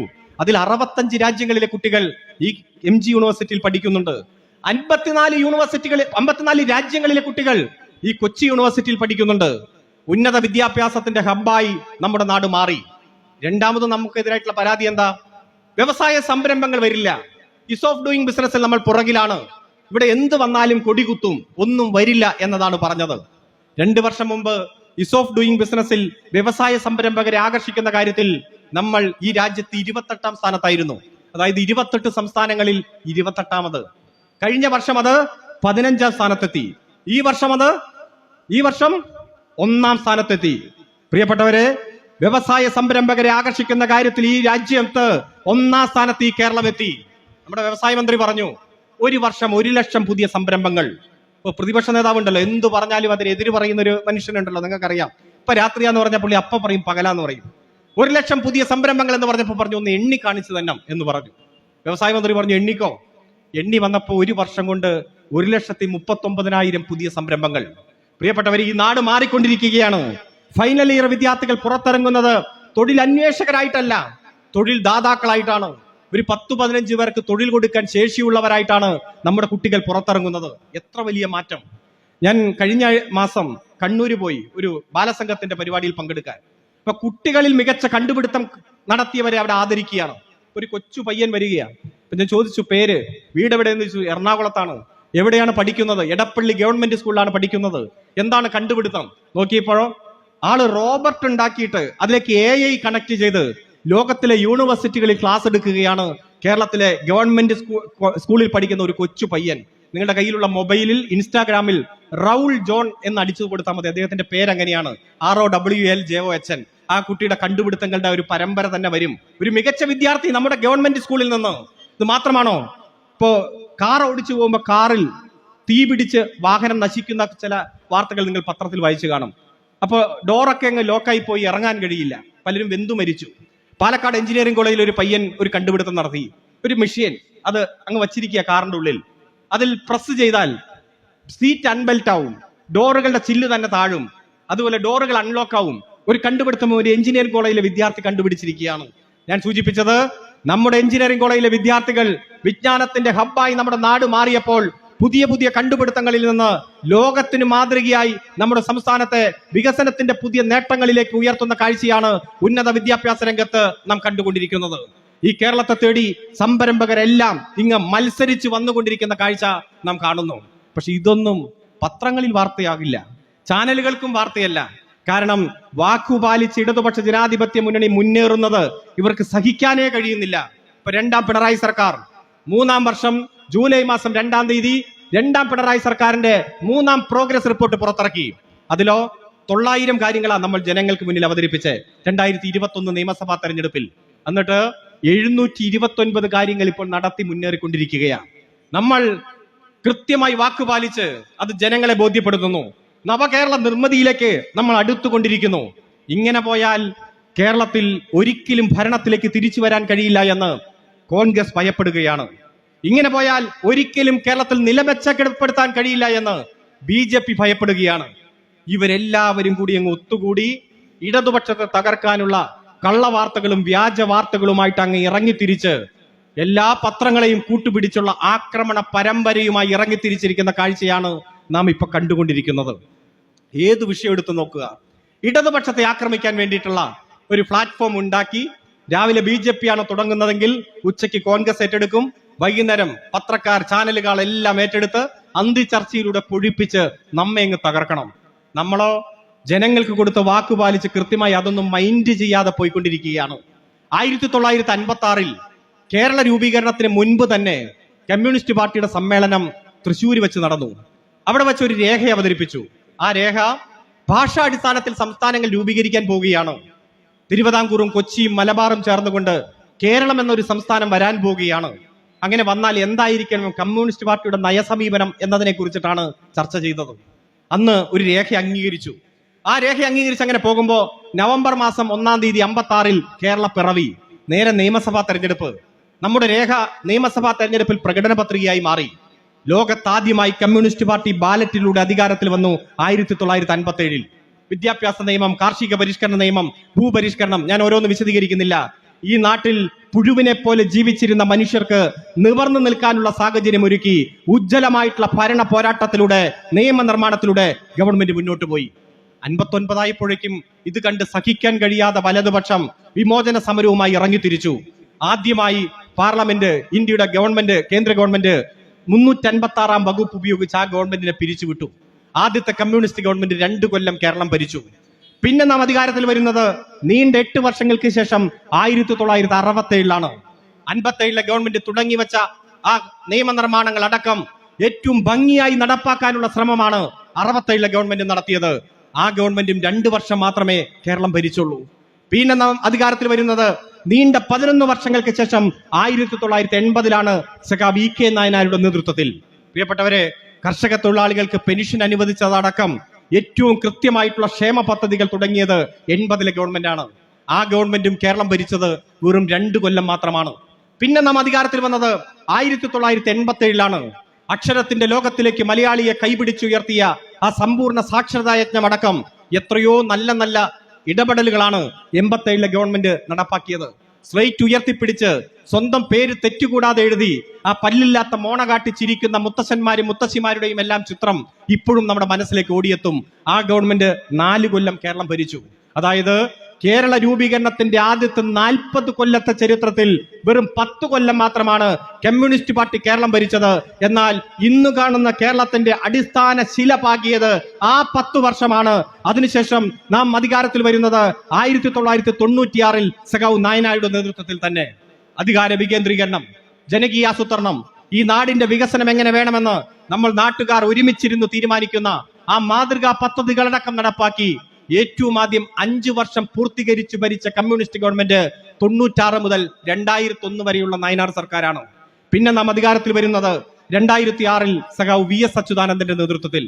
നിങ്ങൾക്ക് എല്ലാവർക്കും ഓർമ്മയുള്ളതുപോലെ വൻകിട സംരംഭങ്ങൾ ഈ കേരളത്തിലേക്ക് വരണമെങ്കിൽ റോഡുകളുടെ വീതി കൂട്ടണം, 3ാമതും 4ാമതും ഒരു റെയിൽവേ പാളം വേണം, അതുപോലെ ഊർജ്ജ പദ്ധതികൾ കാര്യക്ഷമമാക്കി മാറ്റണം, ഇന്റർനെറ്റ് മനുഷ്യന്റെ അവകാശമാക്കി പ്രഖ്യാപിക്കണം. അങ്ങനെ പശ്ചാത്തല വികസന രംഗത്ത് വിപ്ലവകരമായ മാറ്റം വരുത്തുകയാണ് 2006 മുതൽ 2011 വരെയുള്ള VS ഗവൺമെന്റ് ചെയ്തത്. അതിന്റെ ഭാഗമായി ദേശീയപാത 30 മീറ്ററിൽ കൂടുതൽ വീതി കൂട്ടാൻ അനുവദിക്കില്ല എന്ന് പറഞ്ഞവരെയെല്ലാം ചർച്ചയുടെ ഭാഗമായി വിളിച്ചിരുത്തി കാര്യങ്ങൾ ബോധ്യപ്പെടുത്തി ഏറ്റവും മാന്യമായിട്ടുള്ള നഷ്ടപരിഹാരം കൊടുത്ത് അവരെല്ലാ സമരങ്ങളെയും ഒത്തുതീർപ്പാക്കി ദേശീയപാതയുടെ വീതി 60 മീറ്ററിൽ ഉയരെ ഇപ്പോൾ പണി പൂർത്തീകരിച്ചു കൊണ്ടിരിക്കുന്നു. ഇപ്പോഴുള്ള റെയിൽവേ സിസ്റ്റം നിങ്ങൾക്കറിയാം, 626 വളവുകളാണ് കാസർഗോഡ് മുതൽ തിരുവനന്തപുരം വരെ. 36% വളവുകളാണ്. വേഗത കൂട്ടാൻ കഴിയില്ല. വന്ദേ ഭാരത് കേരളത്തിന് പുറത്ത് 150-170 കിലോമീറ്റർ വേഗതയുണ്ട്. ഈ കേരളത്തിൽ ഇപ്പോൾ ഓടുന്നത് 70-75 കിലോമീറ്റർ വേഗതയിലാണ്. കാരണം വേഗത കൂട്ടാൻ പറ്റാത്ത റെയിൽവേ സംവിധാനമാണ് കേരളത്തിൽ. 150 വർഷം പഴക്കമുള്ള പാളം. വേഗത കൂട്ടണമെങ്കിൽ 3ാമതും 4ാമതും ഒരു പാളം വേണം. അതിവേഗ പാതയുടെ ആശയം വന്നു. കേരളത്തിന്റെ ഭൂമിശാസ്ത്രപരമായിട്ടുള്ള പ്രത്യേകത വെച്ച് അർദ്ധ അതിവേഗ പാത കെ റെയിലിന്റെ ആവേശം വന്നു, ആശയം വന്നു. അത് ചർച്ച ചെയ്തു. സാക്ഷാൽ മെട്രോമാൻ വരെ ഇത് കേരളത്തിന് അനുയോജ്യമായ പദ്ധതി എന്ന് ആദ്യം പറഞ്ഞു. കേരളം ആ പദ്ധതിയുമായിട്ട് മുന്നോട്ട് പോകുമ്പോൾ അപ്പോ തടസ്സം, കേന്ദ്ര അനുമതിയില്ല, സമരങ്ങൾ, കോലാഹലങ്ങൾ. ഇപ്പോ ഞങ്ങൾ അനുവദിക്കില്ല എന്നതാണ് പറയുന്നത്. വിഴിഞ്ഞമടക്കം കല്ലിട്ട് പോയ മുഖ്യമന്ത്രിയല്ല, കൃത്യമായി പണി പൂർത്തീകരിച്ച് നാടിന് സമർപ്പിക്കുന്ന മുഖ്യമന്ത്രിയാണ് കേരളത്തിൽ ഉള്ളത് എന്ന് ബോധ്യപ്പെട്ടപ്പോ ഇവർ തടസ്സവാദവുമായി ഇറങ്ങിച്ചെന്ന് ഇപ്പൊ ഞങ്ങൾ സമ്മതിക്കില്ല എന്ന് പറഞ്ഞ് ഉള്ള സമരങ്ങൾ നമ്മൾ കാണുകയാണ്. എന്നാൽ ആ 5 വർഷം പശ്ചാത്തല വികസന രംഗത്ത് വിപ്ലവകരമായ മാറ്റം കേരളത്തിലുണ്ടായി. 2016 മുതൽ തുടർച്ചയായി നാം ഭരിച്ചുകൊണ്ടിരിക്കുന്നു. ഈ കേരളത്തിന്റെ ഒരു പ്രത്യേകത, ഒരിക്കലും ഭരണ തുടർച്ച ഉണ്ടായിരുന്നില്ല. അതുകൊണ്ട് തന്നെ LDF തുടങ്ങി വെക്കുന്ന പദ്ധതികൾ UDF വന്നാൽ തകർക്കും. UDF തുടങ്ങി വെക്കുന്ന പദ്ധതികൾ പിന്നെ അങ്ങ് എന്തൊക്കെയായാലും ആ പദ്ധതികളുടെ മുന്നോട്ട് വയ്ക്കുമ്പോൾ അതിലുള്ള പ്രശ്നങ്ങൾ, ഗൗരവമായിട്ടുള്ള ചർച്ച ഉയർന്നു വരുമ്പോൾ അവർ തന്നെ അത് ഉപേക്ഷിച്ചു പോകുന്ന സാഹചര്യം നാം കാണുകയാണ്. LDF എത്രയോ മാതൃകാ പദ്ധതികൾ നാടിന് സമർപ്പിച്ചു. എന്നാൽ 2016 മുതൽ കൃത്യമായി ജനങ്ങൾക്ക് മുന്നിൽ അവതരിപ്പിക്കുന്ന പദ്ധതികൾ ഈ നാടിന്റെ വികസനത്തിന് വേണ്ടി പൂർത്തീകരിച്ച് സമർപ്പിക്കാൻ നമുക്ക് കഴിയുന്നുണ്ട്. അതുകൊണ്ടോ വലിയ രൂപത്തിൽ ജനങ്ങളുടെ ഇടയിൽ ചർച്ച. ഈ ഗവൺമെന്റ് മാതൃകാപരമായി പ്രവർത്തിക്കുന്നു, മറ്റ് സംസ്ഥാനങ്ങൾക്ക് മാതൃകയായി പ്രവർത്തിക്കുന്നു. വിവിധ രംഗങ്ങളിൽ നമ്മൾ ഉയർത്തിപ്പിടിക്കുന്ന ബദൽ ഏറ്റവും ശക്തമായി മറ്റ് സംസ്ഥാനങ്ങൾ ഏറ്റെടുക്കുന്നു. അതുപോലെ പ്രകൃതി ദുരന്തങ്ങൾ അടക്കമുള്ള സാഹചര്യത്തിൽ നമ്മൾ നടത്തുന്ന പ്രവർത്തനങ്ങൾ മാതൃകാപരമായി ലോക നിലവാരത്തിൽ ചർച്ച ചെയ്യപ്പെടുകയാണ്. പക്ഷേ ഇതൊന്നും മാധ്യമങ്ങൾ കാണുന്നില്ല. ഇതൊന്നും ചർച്ച ചെയ്യപ്പെടേണ്ടവർ ചർച്ച ചെയ്യുന്നില്ല. മറിച്ചോ വിവാദങ്ങൾ തന്നെ ചർച്ച ചെയ്യുന്നു. അതുപോലെ വ്യാജ വാർത്തകൾ ചർച്ച ചെയ്യുന്നു. ഗവൺമെന്റിന്റെ പ്രവർത്തികൾ, നേട്ടങ്ങൾ ജനങ്ങളിൽ എത്താത്ത തരത്തിൽ ചർച്ച ചെയ്തുകൊണ്ടിരിക്കുന്നു. അവർക്ക് എങ്ങനെയെങ്കിലും ഇടതുപക്ഷത്തെ തകർക്കണം. ഇടതുപക്ഷത്തെ തകർക്കാനോ അതിന്റെ നേതാക്കന്മാരെ ആക്രമിക്കണം. നിങ്ങൾക്ക് ഓർമ്മയുണ്ടാവും എത്ര തെറ്റായ വാർത്തകളാണ് ഇവിടെ പ്രചരിപ്പിച്ചു കൊണ്ടിരിക്കുന്നത്. ലാവ്ലിൻ ഏത് വിഷയം എടുത്താലും പറയും ലാവ്ലിൻ കേസിൽ പ്രതിയല്ലേ നിങ്ങളുടെ മുഖ്യമന്ത്രി. സുപ്രീം കോടതി പറഞ്ഞു തെളിവിന്റെ ഒരു കണികയെങ്കിലും ഹാജരാക്കിയാൽ മാത്രമേ ഈ ഫയൽ ഞാൻ തുറക്കൂ എന്ന് സുപ്രീം കോടതിയുടെ ചീഫ് ജസ്റ്റിസ് പറഞ്ഞു. ഇപ്പൊ CBI പറഞ്ഞു ഇപ്പൊ സമയമില്ല, അടുത്ത തവണ തുറക്കാമെന്ന് പറഞ്ഞു, കൊണ്ടുവരാൻ പറഞ്ഞു. 44 തവണയാണ് CBI ആ കേസെടുത്ത് മാറ്റിവെച്ചത്. ജില്ലാ കോടതി വെറുതെ വിട്ട, ഹൈക്കോടതി വെറുതെ വിട്ട, സുപ്രീം കോടതി തെളിവിന്റെ കണിക കൊണ്ടുവരാൻ പറഞ്ഞിട്ട് അതില്ലാതെ 44 തവണ CBI തന്നെ ആ കേസ് ഉപേക്ഷിച്ചു പോയ മട്ടാണ്. പക്ഷെ ഇപ്പോഴും വേട്ടയാടലിനുള്ള കുറവുമുണ്ടോ? ഒന്നുമില്ലല്ലോ. അതുപോലെ തന്നെ മുഖ്യമന്ത്രിയുടെ ഭാര്യ കമലയുമായി ബന്ധപ്പെട്ടുകൊണ്ട് എന്തെല്ലാമായിരുന്നു. കമല ഇന്റർനാഷണൽ, സിംഗപ്പൂര് തെറ്റായ വാർത്തയാണെന്ന് ബോധ്യപ്പെട്ടിട്ടും ഒരു തിരുത്തു വാർത്ത കൊടുക്കാൻ പോലും ഒരാളും തയ്യാറായില്ല. ചരമ പേജിൽ പോലും ഒരു തിരുത്ത് നാം കണ്ടില്ല. ഈ ചാവക്കാടുള്ള ഒരു വ്യവസായിയുടെ വീട് കാണിച്ച് പിണറായി വിജയന്റെ വീട് എന്ന് പറഞ്ഞ് പ്രചരിപ്പിച്ചു. അവസാനം ആ വ്യവസായി പത്രസമ്മേളനം നടത്തി പറഞ്ഞു ഇത്തരത്തിൽ തെറ്റായ വാർത്ത കാണിച്ചാൽ നിങ്ങൾക്കെതിരെ നിയമ നടപടി എടുക്കുമെന്ന് പറഞ്ഞു. തൽക്കാലം അത് അവസാനിപ്പിച്ചു. അത് മാത്രമാണോ? എത്ര നേതാക്കന്മാർക്കെതിരെ. സഖാവ് കോടിയേരി, അദ്ദേഹത്തിന്റെ മകൻ ബിനീഷ് 1.25 വർഷമാണ് ജയിലിലിട്ടത്. ഏത് കള്ളക്കടത്ത് കേസ് എന്നൊക്കെയാ പറഞ്ഞത്, മയക്കുമരുന്ന് കേസ്. 1.25 കൊല്ലം കഴിഞ്ഞപ്പോ പറഞ്ഞു ഒരു തെളിവില്ല, പൊയ്ക്കോളാൻ പറഞ്ഞു. ഒന്ന് ആലോചിച്ച് നോക്കിയേ. കോടിയേരിയുടെ അവസാനത്തെ ആ ഘട്ടത്തിൽ രോഗം ബാധിച്ച് അവസാനത്തെ പത്രസമ്മേളനമൊക്കെ നിങ്ങൾക്ക് ഓർമ്മയുണ്ടാകും. ഏറ്റവും കൂടുതൽ മനോവിഷമം ഉണ്ടാക്കിയ ഒരു സാഹചര്യമായിരുന്നല്ലോ. കമ്മ്യൂണിസ്റ്റ് പാർട്ടിയുടെ നേതാക്കന്മാരുടെ മക്കളായി എന്ന കുറ്റം കൊണ്ട് കള്ളക്കേസിൽ കുടുക്കി അങ്ങ് ജയിലിലേക്ക് ഇടുകയാണ്.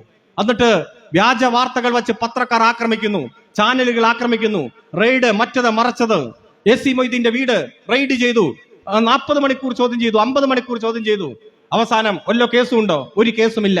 പ്രിയപ്പെട്ടവരെ, എങ്ങനെയെങ്കിലും ഭയപ്പെടുത്തി കീഴ്പ്പെടുത്താൻ ഇടതുപക്ഷത്തെ ക്രൂരമായി ആക്രമിച്ചു കൊണ്ടിരിക്കുന്ന കാഴ്ചയാണ് നാം കണ്ടുകൊണ്ടിരിക്കുന്നത്. ഇതും ഇന്നലെയും തുടങ്ങിയതാണോ? അല്ലല്ലോ. ഇപ്പൊ പറയുന്നത് ഇപ്പൊ ജീവിച്ചിരിക്കുന്ന നേതാക്കന്മാരെല്ലാം പ്രശ്നക്കാരാണ്, വിനയമില്ലാത്തവരാണ്, ജനങ്ങളുമായി ബന്ധമില്ലാത്തവരാണ്. മരിച്ചവരെല്ലാം കുഴപ്പമില്ല, ഗംഭീര കക്ഷികളായിരുന്നു എന്നാണ് മാധ്യമങ്ങളും വലതുപക്ഷവും പറയുന്നത്. എന്നാൽ പ്രിയപ്പെട്ടവരെ, കമ്മ്യൂണിസ്റ്റ് പാർട്ടിയുടെ നേതാക്കന്മാർ ജീവിച്ചിരുന്ന ഘട്ടങ്ങളിലെല്ലാം എത്ര ക്രൂരമായി വേട്ടയാടപ്പെട്ടു, ആക്രമിക്കപ്പെട്ടു. ഈ രാജ്യത്തിന്റെ ചരിത്രത്തിൽ തന്നെ ഏറ്റവും മോശമായി ചിത്രീകരിക്കപ്പെട്ട നേതാവ്, ആക്രമിക്കപ്പെട്ട നേതാവല്ലേ സഖാവ് EM ശങ്കരൻ നമ്പൂതിരിപ്പാട്. അദ്ദേഹം ജീവിച്ചിരിക്കുമ്പോ, കേരളത്തിന്റെ മുഖ്യമന്ത്രിയായിട്ട് വരുമ്പോ, അതുപോലെ സഖാവ് AK ഗോപാലൻ മരണശയ്യയിൽ കിടക്കുമ്പോ കാലം വന്ന് വിളിച്ചിട്ടും എന്തേ ഗോപാല പോകാത്തത് എന്ന് പറഞ്ഞ് ആക്രമിച്ചത്, ഏറ്റവും മോശമായി ചിത്രീകരിച്ചത് നമുക്ക് ഓർമ്മയില്ലേ? അങ്ങനെ ഓരോ നേതാക്കന്മാരെ എടുത്ത് പരിശോധിക്ക്. നമ്മുടെ അഴീക്കോടൻ രാഘവൻ പാർട്ടിയുടെ സംസ്ഥാന സെക്രട്ടേറിയറ്റ് അംഗവും LDFന്റെ കൺവീനറുമായിരുന്നു. അഴീക്കോടനെ കുറിച്ച് മനോരമ എഡിറ്റോറിയൽ എഴുതിയത് അഴീക്കോടൻ സമം അഴിമതിക്കോടൻ എന്നതാണ്. പിറ്റേ ദിവസം തൃശൂർ പട്ടണത്തിന്റെ നടുത്തളത്തിൽ വിട്ട് കോൺഗ്രസുകാരുടെ കുത്തേറ്റ് അഴീക്കോടൻ മരണപ്പെട്ടു. അഴീക്കോടൻ സഖാവിന്റെ ശവശരീരവുമായിട്ട് പാർട്ടി സഖാക്കൾ കണ്ണൂർക്ക് പോകുകയാണ്. അങ്ങ് ആംബുലൻസ് കണ്ണൂർ എത്താറായപ്പോ സഖാക്കൾ അങ്ങനെ പരസ്പരം നോക്കുകയാണ്. കാരണം ഈ ശവശരീരം മറവ് ചെയ്യാൻ ഒരു തുണ്ട് ഭൂമി പോലും സഖാവ് അഴീക്കോടൻ രാഘവന്റെ പേരിലില്ല, കുടുംബാംഗങ്ങളുടെ പേരിലില്ല. അവസാനം പാർട്ടി സഖാക്കൾ പിരിവെടുത്ത് സ്ഥലം വാങ്ങിച്ച് ആ ശവശരീരം മറവ് ചെയ്യുമ്പോഴും മനോരമ എഴുതിയ അഴീക്കോടൻ സമം അഴിമതിക്കോടൻ എന്ന വാചകം ആ വലിയ ലിപിയിൽ തന്നെ അങ്ങനെ കിടക്കുകയാണ്. ഒരു തിരുത്തു കൊടുക്കാൻ മനോരമ തയ്യാറായില്ല. കമ്മ്യൂണിസ്റ്റ് പാർട്ടി അധികാരത്തിൽ വന്നാൽ തൂങ്ങിച്ചാവുമെന്ന് പറഞ്ഞ പത്രമുത്തശ്ശി, ആ പത്രമുത്തശ്ശി മനോരമയും മാതൃഭൂമിയും മംഗളവും മാധ്യമങ്ങളും എല്ലാം നമ്മെ തകർത്തു തരിപ്പണമാക്കാനുള്ള ഗൂഢാലോചനയുമായി ഇറങ്ങി തിരിച്ചിരിക്കുകയാണ്. എന്നിട്ടോ നമ്മൾ നടത്തുന്ന ഈ നാടിന് വേണ്ടിയിട്ടുള്ള പ്രയത്നത്തെ, മനുഷ്യനെ മനുഷ്യനാക്കാൻ വേണ്ടി നമ്മൾ നടത്തിക്കൊണ്ടിരിക്കുന്ന ഇടപെടലുകളെ കണ്ടില്ലെന്ന് നടിക്കുകയാണ്. കടമനിട്ട പാടി നിങ്ങൾ ഓർക്കുക നിങ്ങൾ എങ്ങനെ നിങ്ങളായി എന്ന്. പ്രിയപ്പെട്ടവരെ, എങ്ങനെയാണ് ലോകത്തിന് മാതൃകയായി ഈ കേരളം മാറിയത്? ഇന്ന് ലോകത്ത് കണ്ടിരിക്കേണ്ട 12 പ്രദേശങ്ങൾ എടുത്താൽ ഏറ്റവും ഭംഗിയുള്ള കണ്ടിരിക്കേണ്ട പ്രദേശമായി എങ്ങനെയാണ് ഈ കേരളം മാറിയത്? ഇന്ത്യയിൽ ജനിച്ചു വീണ്ടാൽ അത് ഒരാളുടെ ആയുർദൈർഘ്യം 65-66 കേരളത്തിന്റെ ആയുർദൈർഘ്യം 77-78. അതായത് കേരളത്തിൽ ജനിച്ചാൽ നിങ്ങൾക്ക് 12 വയസ്സ് കൂടുതലാണ്. എങ്ങനെയാണ് ഇത്തരത്തിലൊരു മാറ്റം ഉണ്ടായത്? സാമൂഹ്യ വികസന സൂചികയിൽ നമ്മൾ നടത്തുന്ന ഏറ്റവും ചിട്ടയായിട്ടുള്ള പ്രവർത്തനമല്ലേ ഇത്തരത്തിൽ എല്ലാ രംഗത്തും നമുക്ക് ഒന്നാമതെത്താൻ സാഹചര്യം ഒരുക്കിയത്? പക്ഷേ അതിനൊന്നും അർഹിക്കുന്ന ഒരു പരിഗണനയും കൂടാതെ തരാതെ നമ്മെ ആക്രമിച്ചു കൊണ്ടിരിക്കുകയാണ്, ഭയപ്പെടുത്തി കീഴ്പ്പെടുത്താൻ നോക്കിക്കൊണ്ടിരിക്കുകയാണ്, നുണ പ്രചരിപ്പിച്ചുകൊണ്ടിരിക്കുകയാണ്. കമ്മ്യൂണിസ്റ്റ് പാർട്ടി നടത്തുന്ന മാതൃകാപരമായ പ്രവർത്തനങ്ങളെ മുഴുവൻ തള്ളിപ്പറഞ്ഞുകൊണ്ടിരിക്കുകയാണ്. എന്നാൽ പ്രിയപ്പെട്ടവരെ, വഴി നടക്കാൻ, മാറുമറയ്ക്കാൻ, ചെരുപ്പ് ധരിക്കാൻ, പൊതുവേദികളിൽ പ്രത്യക്ഷപ്പെടാൻ, അതുപോലെ മീശ വയ്ക്കാൻ, ഒരുമിച്ചിരുന്ന് ഭക്ഷണം കഴിക്കാൻ, അമ്പലങ്ങളിൽ പ്രവേശിക്കാൻ, പൊതു ടാപ്പിൽ നിന്ന് വെള്ളമെടുക്കാൻ, ഇത്തരത്തിലൊന്നും അവകാശമില്ലാത്ത ഒരു നാടായിരുന്നില്ലേ നമ്മുടെ നാട്? ജനിച്ച നാട്ടിൽ പുഴുവിനെ പോലെ ജീവിച്ചു കൊണ്ടിരുന്ന നിരവധി ലക്ഷക്കണക്കിന് ആളുകൾ, 90% ആളുകൾ ആ നാടിനെ നോക്കിയിട്ടല്ലേ വിവേകാനന്ദൻ ഇന്ത്യ മുഴുവൻ നടന്ന് സഞ്ചരിച്ച് കേരളത്തിൽ വന്നപ്പോ ഈ നാടിനെ മാത്രം ഭ്രാന്താലയം എന്ന് വിളിച്ചത്? ആ ഭ്രാന്താലയം എങ്ങനെയാണ് മനുഷ്യാലയമായി മാറിയത്? ആ മനുഷ്യാലയം എങ്ങനെയാണ് ദൈവത്തിന്റെ സ്വന്തം നാടായി മാറിയത്? ഇന്ന് ലോകത്തെ ഏറ്റവും ഒന്നാമത്തെ സംസ്ഥാനമായി എങ്ങനെയാണ് ഈ കേരളം മാറിയത്? നമ്മൾ കമ്മ്യൂണിസ്റ്റ് പാർട്ടി നടത്തിയ മാതൃകാപരമായ ഇടപെടൽ തന്നെയാണ്.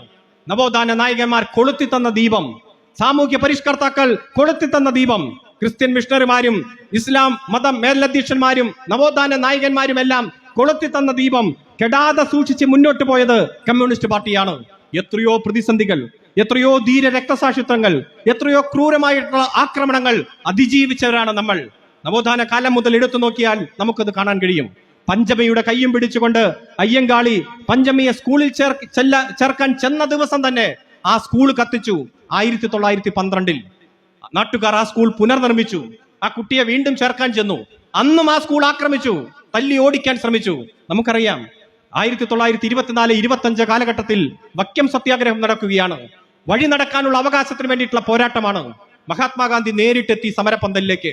അധ്യക്ഷം വഹിച്ച അയ്യങ്കാളിയോട് ചോദിച്ചത്, മിസ്റ്റർ അയ്യങ്കാളി, നിങ്ങൾക്ക് എന്താണ് ആഗ്രഹം? ഞാൻ നിങ്ങൾക്ക് വേണ്ടി എന്താണ് ചെയ്യേണ്ടതെന്നാണ്. അയ്യങ്കാളി പറഞ്ഞ മറുപടി, എന്റെ സമുദായത്തിൽപ്പെട്ട 10 പേരെങ്കിലും BA പാസ്സായി കണ്ടിട്ട് എനിക്ക് മരിച്ചാൽ മതി എന്നാണ്. കൃത്യം 100 വർഷങ്ങൾക്ക് മുമ്പ് 1924 അന്ന് അയ്യങ്കാളിയുടെ സമുദായത്തിൽപ്പെട്ടവർക്ക് സ്കൂളിന്റെ 7 അയൽക്കത്ത് പോലും പോകാനുള്ള അനുവാദം ഉണ്ടായിരുന്നില്ല. തല്ലി ഓടിക്കും, തല്ലിക്കൊല്ലും. പ്രിയപ്പെട്ടവരെ, അന്ന് അയ്യങ്കാളി പറഞ്ഞ ആശങ്കയുണ്ടല്ലോ. അയ്യങ്കാളിയുടെ സമുദായത്തിൽ നിന്ന് ഒരാൾ പഠിച്ചു വളർന്നു വലുതായി ഈ രാജ്യത്തിന്റെ പ്രസിഡന്റായി മാറി നമ്മുടെ കൊച്ചു കേരളത്തിൽ നിന്ന്, ഉഴവൂരിൽ നിന്ന് KR നാരായണൻ. എങ്ങനെയാണ് അത് സാധിച്ചത്? പഠിച്ചു വളർന്ന് മുന്നേറി സുപ്രീം കോടതിയുടെ ചീഫ് ജസ്റ്റിസായി മാറി ഈ കേരളത്തിൽ നിന്ന് ഒരാൾ, KG ബാലകൃഷ്ണൻ. എങ്ങനെയാണ് സാധിച്ചത്? കമ്മ്യൂണിസ്റ്റ് പാർട്ടി 1957 അധികാരത്തിൽ വന്ന് വിദ്യാഭ്യാസ പരിഷ്കരണം നടപ്പാക്കിയതിനു ശേഷം നടത്തിയ ചിട്ടയായിട്ടുള്ള ഇടപെടലുകളും പോരാട്ടങ്ങളുമാണ് വിദ്യാഭ്യാസത്തിന്റെ ജനകീയവൽക്കരണം പൂർത്തിയായത്. അതുപോലെ ഓരോ അവകാശങ്ങളും നമ്മൾ കവർന്നു മേടിച്ചത്, ഫൈറ്റ് ചെയ്തു മേടിച്ചത്.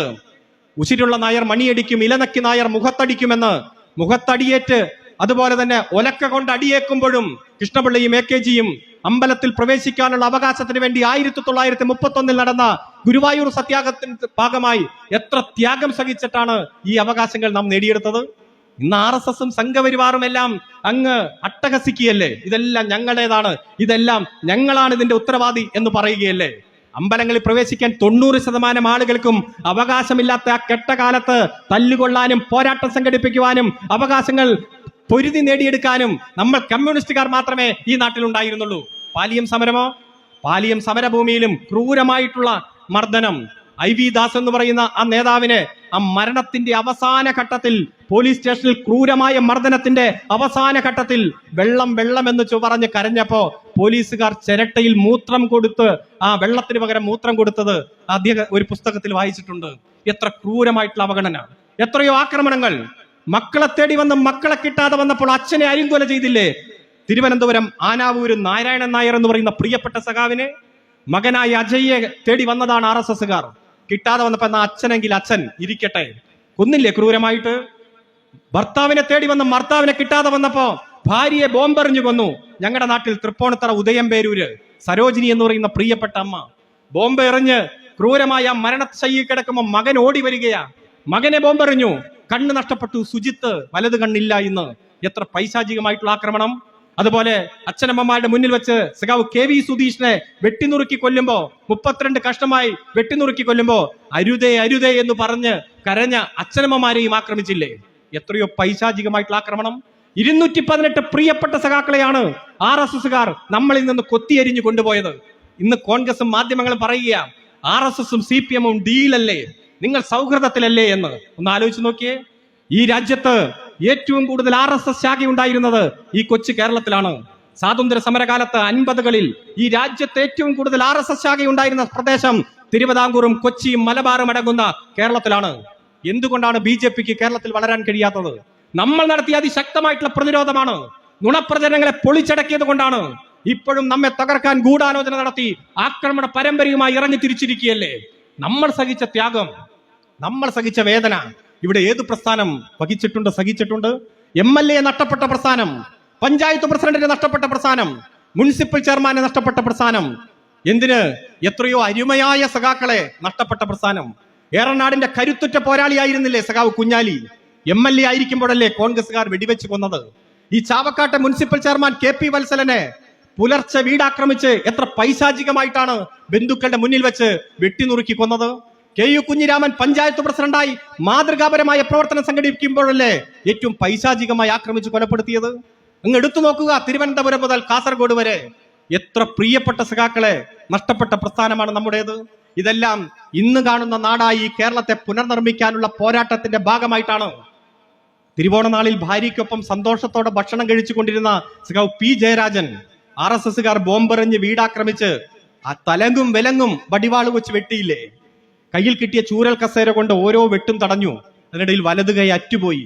അദ്ദേഹത്തെയും എടുത്തുകൊണ്ട് പാർട്ടി സഖാക്കൾ എറണാകുളത്ത് സ്പെഷ്യലിസ്റ്റ് ഹോസ്പിറ്റലിലേക്ക് ആംബുലൻസിൽ പോകുമ്പോൾ അറ്റുപോയ കൈ ആദ്യത്തെ ആംബുലൻസിൽ ഉണ്ടായിരുന്നില്ല. പിന്നത്തെ വാഹനത്തിലാണ് അറ്റുപോയ ശരീരഭാഗങ്ങളുമായി എടുത്തുകൊണ്ട് പോകുന്നത്. ഒന്ന് ആലോചിച്ച് നോക്കി, ഇപ്പോഴും ചലനമറ്റ കൈ ഇങ്ങനെ പ്രത്യേകം പിടിക്കുന്ന കാഴ്ച നമ്മൾ കണ്ടില്ലേ? നേതാക്കന്മാരുടെ സ്ഥാനം പോലും നോക്കാതെ, വഹിക്കുന്ന പൊസിഷൻ നോക്കാതെ ശബരിമലയ്ക്ക് മാലയിട്ട് വ്രതം നോക്കിയിരുന്ന രജീഷിന്റെ കഴുത്ത് അറ്റുമാറ്റുമ്പോഴും ആ ശബരിമലക്കിട്ട മാല ആ പ്രിയപ്പെട്ട ബ്രാഞ്ച് സെക്രട്ടറിയുടെ കഴുത്തിലുണ്ടായിരുന്നു. അങ്ങനെ ഈ നാടിനെ ഇന്ന് കാണുന്ന നാടാക്കി മാറ്റാൻ ഐതിഹാസികമായ പോരാട്ടത്തിന് നേതൃത്വം കൊടുത്ത് വാക്കുപാലിച്ച് മുന്നോട്ട് പോകുന്ന ഇടതുപക്ഷ പ്രസ്ഥാനത്തെ തകർത്ത് തരിപ്പണമാക്കാൻ ഓരോ നേതാക്കന്മാരെ ആക്രമിച്ച്, അവരുടെ കുടുംബത്തെ വരെ ആക്രമിച്ച് ഭയപ്പെടുത്തി കീഴ്പ്പെടുത്തി അങ്ങനെ ഇന്ത്യയിൽ അവശേഷിക്കുന്ന കമ്മ്യൂണിസ്റ്റ് ഗവൺമെന്റിനെ ദുർബലപ്പെടുത്താനുള്ള ശ്രമവുമായി ഇവർ മുന്നോട്ട് പോവുകയാണ്. അതിനുവേണ്ടിയോ PV അൻവർ ഇടതുപക്ഷത്തിന്റെ MLA ആയിരുന്നു. അങ്ങ് എന്തൊക്കെയായിരുന്നു അന്ന് അവർ സൂചിപ്പിച്ചത്? അങ്ങ് ആഫ്രിക്കയിൽ പോയി സ്വർണ്ണക്കള്ളക്കടത്ത് നടത്തുന്നയാൾ, ആദിവാസികളുടെ ഭൂമി തട്ടിയെടുത്തയാൾ, ജലത്തിന്റെ ഇടയിൽ നടയണ തേട്ടി ജനങ്ങളുടെ കൃഷി ആവശ്യം മുടക്കിയാൾ. എത്രയോ ആക്രമണമായിരുന്നു അന്ന്. നമ്മളാണ് എല്ലാ സൈബർ പോരാളികൾ ഇറങ്ങി അദ്ദേഹത്തെ സംരക്ഷിച്ചതും അദ്ദേഹത്തിന്റെ ഒപ്പം നിന്നതും. ഇപ്പോഴോ വലതുപക്ഷ വ്യതിയാനം വന്ന് അങ്ങ് പോയിരിക്കുകയാണ്. പക്ഷേ ഒരൊറ്റയാൾ, ഒരു CPM അംഗം, ഒരനുഭാവി, ഒരാൾ പോലും അൻവറുടെ കൂടെ പോകാൻ ഈ പാർട്ടിയിൽ നിന്നുണ്ടായിരുന്നില്ല. അതാണ് ഈ പാർട്ടി. അദ്ദേഹം ചേലക്കരയിൽ പോയി ഇറങ്ങിയ ദിവസം AICC അംഗമാണ് കൂടെ പോയത്. ഒന്ന് ആലോചിച്ച് നോക്കിയേ, AICC അംഗം പോയി അവിടെ സ്ഥാനാർത്ഥിയായി. അങ്ങ് പാലക്കാട്ടേക്ക് നോക്ക്, നമ്മളൊന്ന് ഞൊടിച്ചപ്പോഴേക്ക് 10 യൂത്ത് കോൺഗ്രസിന്റെ നേതാക്കന്മാരാണ് അങ്ങ് ഒഴുകി വന്നത്. കാരണം ഇടതുപക്ഷം മുന്നോട്ട് വെക്കുന്ന ആശയം അത് മാനവികതയുടെ, മനുഷ്യ സ്നേഹത്തിന്റെ, വികസനത്തിന്റെ രാഷ്ട്രീയമാണ് എന്ന് തിരിച്ചറിഞ്ഞുകൊണ്ട് എല്ലാ വിഭാഗം ആളുകളും നമ്മളോട് യോജിക്കാൻ തയ്യാറെടുത്തു വരുന്ന കാഴ്ച നാം കണ്ടുകൊണ്ടിരിക്കുകയാണ്. അതുപോലെയോ ഇപ്പൊ പറയുന്ന ഡീൽ എന്ന് പറയുന്ന ഒരു കാരണം എന്താ? ആ കാരണം തൃശ്ശൂര് സുരേഷ് ഗോപി ജയിച്ചില്ലേ എന്ന്. സുരേഷ് ഗോപി ജയിച്ചു, അത് ശരിയാ. എങ്ങനെയാ സുരേഷ് ഗോപി ജയിച്ചേ? 86,965 വോട്ടുകളാണ് അവിടെ കോൺഗ്രസിന് കുറഞ്ഞത്. നമുക്ക് മറ്റു പല മണ്ഡലങ്ങളിൽ വോട്ട് കുറഞ്ഞു, പക്ഷെ തൃശ്ശൂര് നമുക്ക് 16,500 വോട്ട് കൂടി. പ്രിയപ്പെട്ടവര്, 86,965 വോട്ട് കോൺഗ്രസ് നഷ്ടപ്പെട്ടപ്പോ 74,000 വോട്ടിന് സുരേഷ് ഗോപി ജയിച്ചു. അപ്പൊ ഡീൽ ആരൊക്കെ തമ്മിലാണ്? നമുക്കറിയാം ഡീൽ ആരൊക്കെ തമ്മിലാണെന്ന്. വ്യാജ കാർഡ്, അതുപോലെ തന്നെ വ്യാജമദ്യം, അതുപോലെ വ്യാജ പണം, എല്ലാം വ്യാജന്മാരെയും മുഖ്യധാരയിലേക്ക് കൊണ്ടുവന്ന് സർഗാത്മകമായിട്ടുള്ള രാഷ്ട്രീയത്തെ തകർക്കാൻ വേണ്ടി കോൺഗ്രസ് നടത്തിക്കൊണ്ടിരിക്കുന്ന ശ്രമത്തിന് മാധ്യമങ്ങൾ വലിയ പിന്തുണ കൊടുത്തങ്ങ് ഇറങ്ങി തിരിച്ചിരിക്കുകയാണ്. അതുകൊണ്ട് ഒന്നും ഭയപ്പെടേണ്ടതില്ല. നമ്മൾ ഉയർത്തിപ്പിടിക്കുന്ന രാഷ്ട്രീയം ശരിയുടെ രാഷ്ട്രീയമാണ്. അത് മനുഷ്യ സ്നേഹത്തിന്റെ രാഷ്ട്രീയമാണ്. ഭൂരിപക്ഷ വർഗീയതയ്ക്ക് ബദലല്ല ന്യൂനപക്ഷ വർഗീയത. വർഗീയതയ്ക്ക് ബദൽ വർഗീയതയല്ല, വർഗീയതയ്ക്ക് ബദൽ മാനവികതയും മനുഷ്യ സ്നേഹവുമാണ് എന്ന നമ്മുടെ ആശയത്തിന് എല്ലാ വിഭാഗം ആളുകളുടെയും പിന്തുണ കിട്ടുന്ന കാലത്തിലൂടെയാണ് നമ്മൾ കടന്നുപോയിക്കൊണ്ടിരിക്കുന്നത്. ഇപ്പോൾ പറയുന്നത് ലോക്സഭാ തെരഞ്ഞെടുപ്പിൽ നിങ്ങൾക്ക് ഒരു സീറ്റല്ലേ കിട്ടിയുള്ളൂ, ഇനി എന്താണ് എന്നതാണ് ചോദിക്കുന്നത്. 1977 നമുക്ക് ഒറ്റ സീറ്റ് കിട്ടിയില്ല ലോക്സഭയിൽ. എല്ലാവരും നമ്മളെ എഴുതി തള്ളി. പക്ഷെ 1980 വർദ്ധിത ഭൂരിപക്ഷത്തോടെ നമ്മൾ കേരളം ഭരിച്ചു. 2019 നമുക്ക് ഒരു സീറ്റേ കിട്ടിയുള്ളൂ, ആലപ്പുഴ. ഇനി ഇന്ത്യയിൽ ഇടതുപക്ഷത്തിന്റെ പ്രശസ്തി എന്ത് എന്നതാണ് പ്രധാനപ്പെട്ട പത്രങ്ങൾ ചോദിച്ചത്. നമ്മൾ നടത്തിയ ഐതിഹാസികമായ സമരം കണ്ട് ഇടതുപക്ഷമില്ലാത്ത ഇന്ത്യയുടെ പ്രശസ്തി എന്ത് എന്ന് തിരിച്ചു ചോദിക്കുന്ന സാഹചര്യം നമ്മൾ കണ്ടു. അങ്ങനെയോ നമ്മൾ 140-ൽ 123 നിയമസഭാ മണ്ഡലങ്ങളിൽ പുറകിൽ പോയിരുന്നു 2019. എന്നാൽ 2021 99 സീറ്റ് നേടി 42% വോട്ടിൽ നിന്ന് 45.3% വോട്ട് നേടി ചരിത്രത്തിൽ ആദ്യമായി ഭരണ തുടർച്ചയോടെ ഇടതുപക്ഷം അധികാരത്തിൽ വന്നു. ഇപ്പോഴോ നമുക്ക് ഒരു സീറ്റേ ഉള്ളൂ. ചില മണ്ഡലങ്ങളിൽ നമ്മൾ പുറകിൽ പോയി. കുറവുകൾ നമ്മൾ പരിഹരിച്ചു. എന്താണ് കുറവുണ്ടാകാനുള്ള കാരണമെന്ന് നമ്മൾ മനസ്സിലാക്കി. പ്രയോറിറ്റി, പെൻഷൻ, മറ്റു കാര്യങ്ങളെല്ലാം നമ്മൾ ചർച്ച ചെയ്തു. നമ്മൾ ജനങ്ങൾക്കിടയിൽ തന്നെയാണ്. ഏത് തെറ്റുണ്ടായാലും തിരുത്താൻ നമുക്ക് ബുദ്ധിമുട്ടില്ല. കാരണം ജനങ്ങൾ തന്നെയാണ് നമ്മുടെ കരുത്ത്. നമ്മുടെ കമ്മിറ്റ്മെന്റ് ഈ മാധ്യമങ്ങളോടല്ല, നമ്മുടെ കമ്മിറ്റ്മെന്റ് UDF-നോടല്ല, BJP-യോടല്ല, സംഘപരിവാറിനോടല്ല, ജമാഅത്ത് ഇസ്ലാമിയോടല്ല, പോപ്പുലർ ഫ്രണ്ടിനോടല്ല, NDF-നോടല്ല. നമ്മുടെ കമ്മിറ്റ്മെന്റ് ജനങ്ങളോടാണ്. ജനങ്ങൾക്ക് കൊടുത്ത വാക്കു പാലിക്കും. അവരുടെ കണ്ണീരൊപ്പം അവർക്ക് പെൻഷൻ കൊടുക്കും, വീട് കൊടുക്കും, സ്ഥലം കൊടുക്കും. അവർക്ക് പ്രകടന പത്രികയുടെ ഭാഗമായി പറഞ്ഞ മുഴുവൻ കാര്യങ്ങളും നമ്മൾ കൊടുക്കും. ലോകത്തെവിടെയും കിട്ടുന്ന വിദ്യാഭ്യാസം കേരളത്തിൽ ഉറപ്പുവരുത്തും. ലോകത്തെവിടെയും കിട്ടുന്ന ജോലി കേരളത്തിൽ ഉറപ്പുവരുത്തും. വികസിത രാജ്യങ്ങളുടെ അപ്പുറത്തേക്ക് ഈ കേരളത്തെ പടിപടി ഉയർത്തുവാനുള്ള ഒരു നവകേരളം സൃഷ്ടിച്ചുകൊണ്ട് വിജ്ഞാന സമൂഹമാക്കി കേരളത്തെ മാറ്റാൻ, ലോകത്തിന് മാതൃകയായി കേരളത്തെ മാറ്റാൻ ഇടതുപക്ഷ ജനാധിപത്യ മുന്നണി മുന്നോട്ട് പോകും. ആ മുന്നോട്ടുള്ള പോക്കിൽ പാർട്ടി സമ്മേളനം നൽകുന്ന കരുത്ത് അതൊരു കരുത്ത് തന്നെയാണ്. നമ്മൾക്കെതിരായിട്ടുള്ള ആക്രമണങ്ങളെ നേരിടാൻ സ്വയം മാധ്യമ പ്രവർത്തകരായി മാറി ഇടതുപക്ഷത്തെ തകർക്കാനുള്ള ഏതു ശ്രമത്തെയും അതിജീവിക്കാൻ പാകത്തിന് കരുത്തുറ്റ സഖാക്കളായി മാറാൻ നിങ്ങൾക്ക് കഴിയട്ടെ എന്ന് മാത്രം അഭ്യർത്ഥിച്ചുകൊണ്ട് ഈ പൊതുയോഗത്തിന്റെ ഭാഗമായി അണിനിരന്ന മുഴുവൻ സഖാക്കളെയും ഹൃദയത്തോട് ചേർന്ന് അഭിവാദ്യം ചെയ്തുകൊണ്ട് ഞാൻ എന്റെ വാക്കുകൾ അവസാനിപ്പിക്കുന്നു. അഭിവാദ്യങ്ങൾ.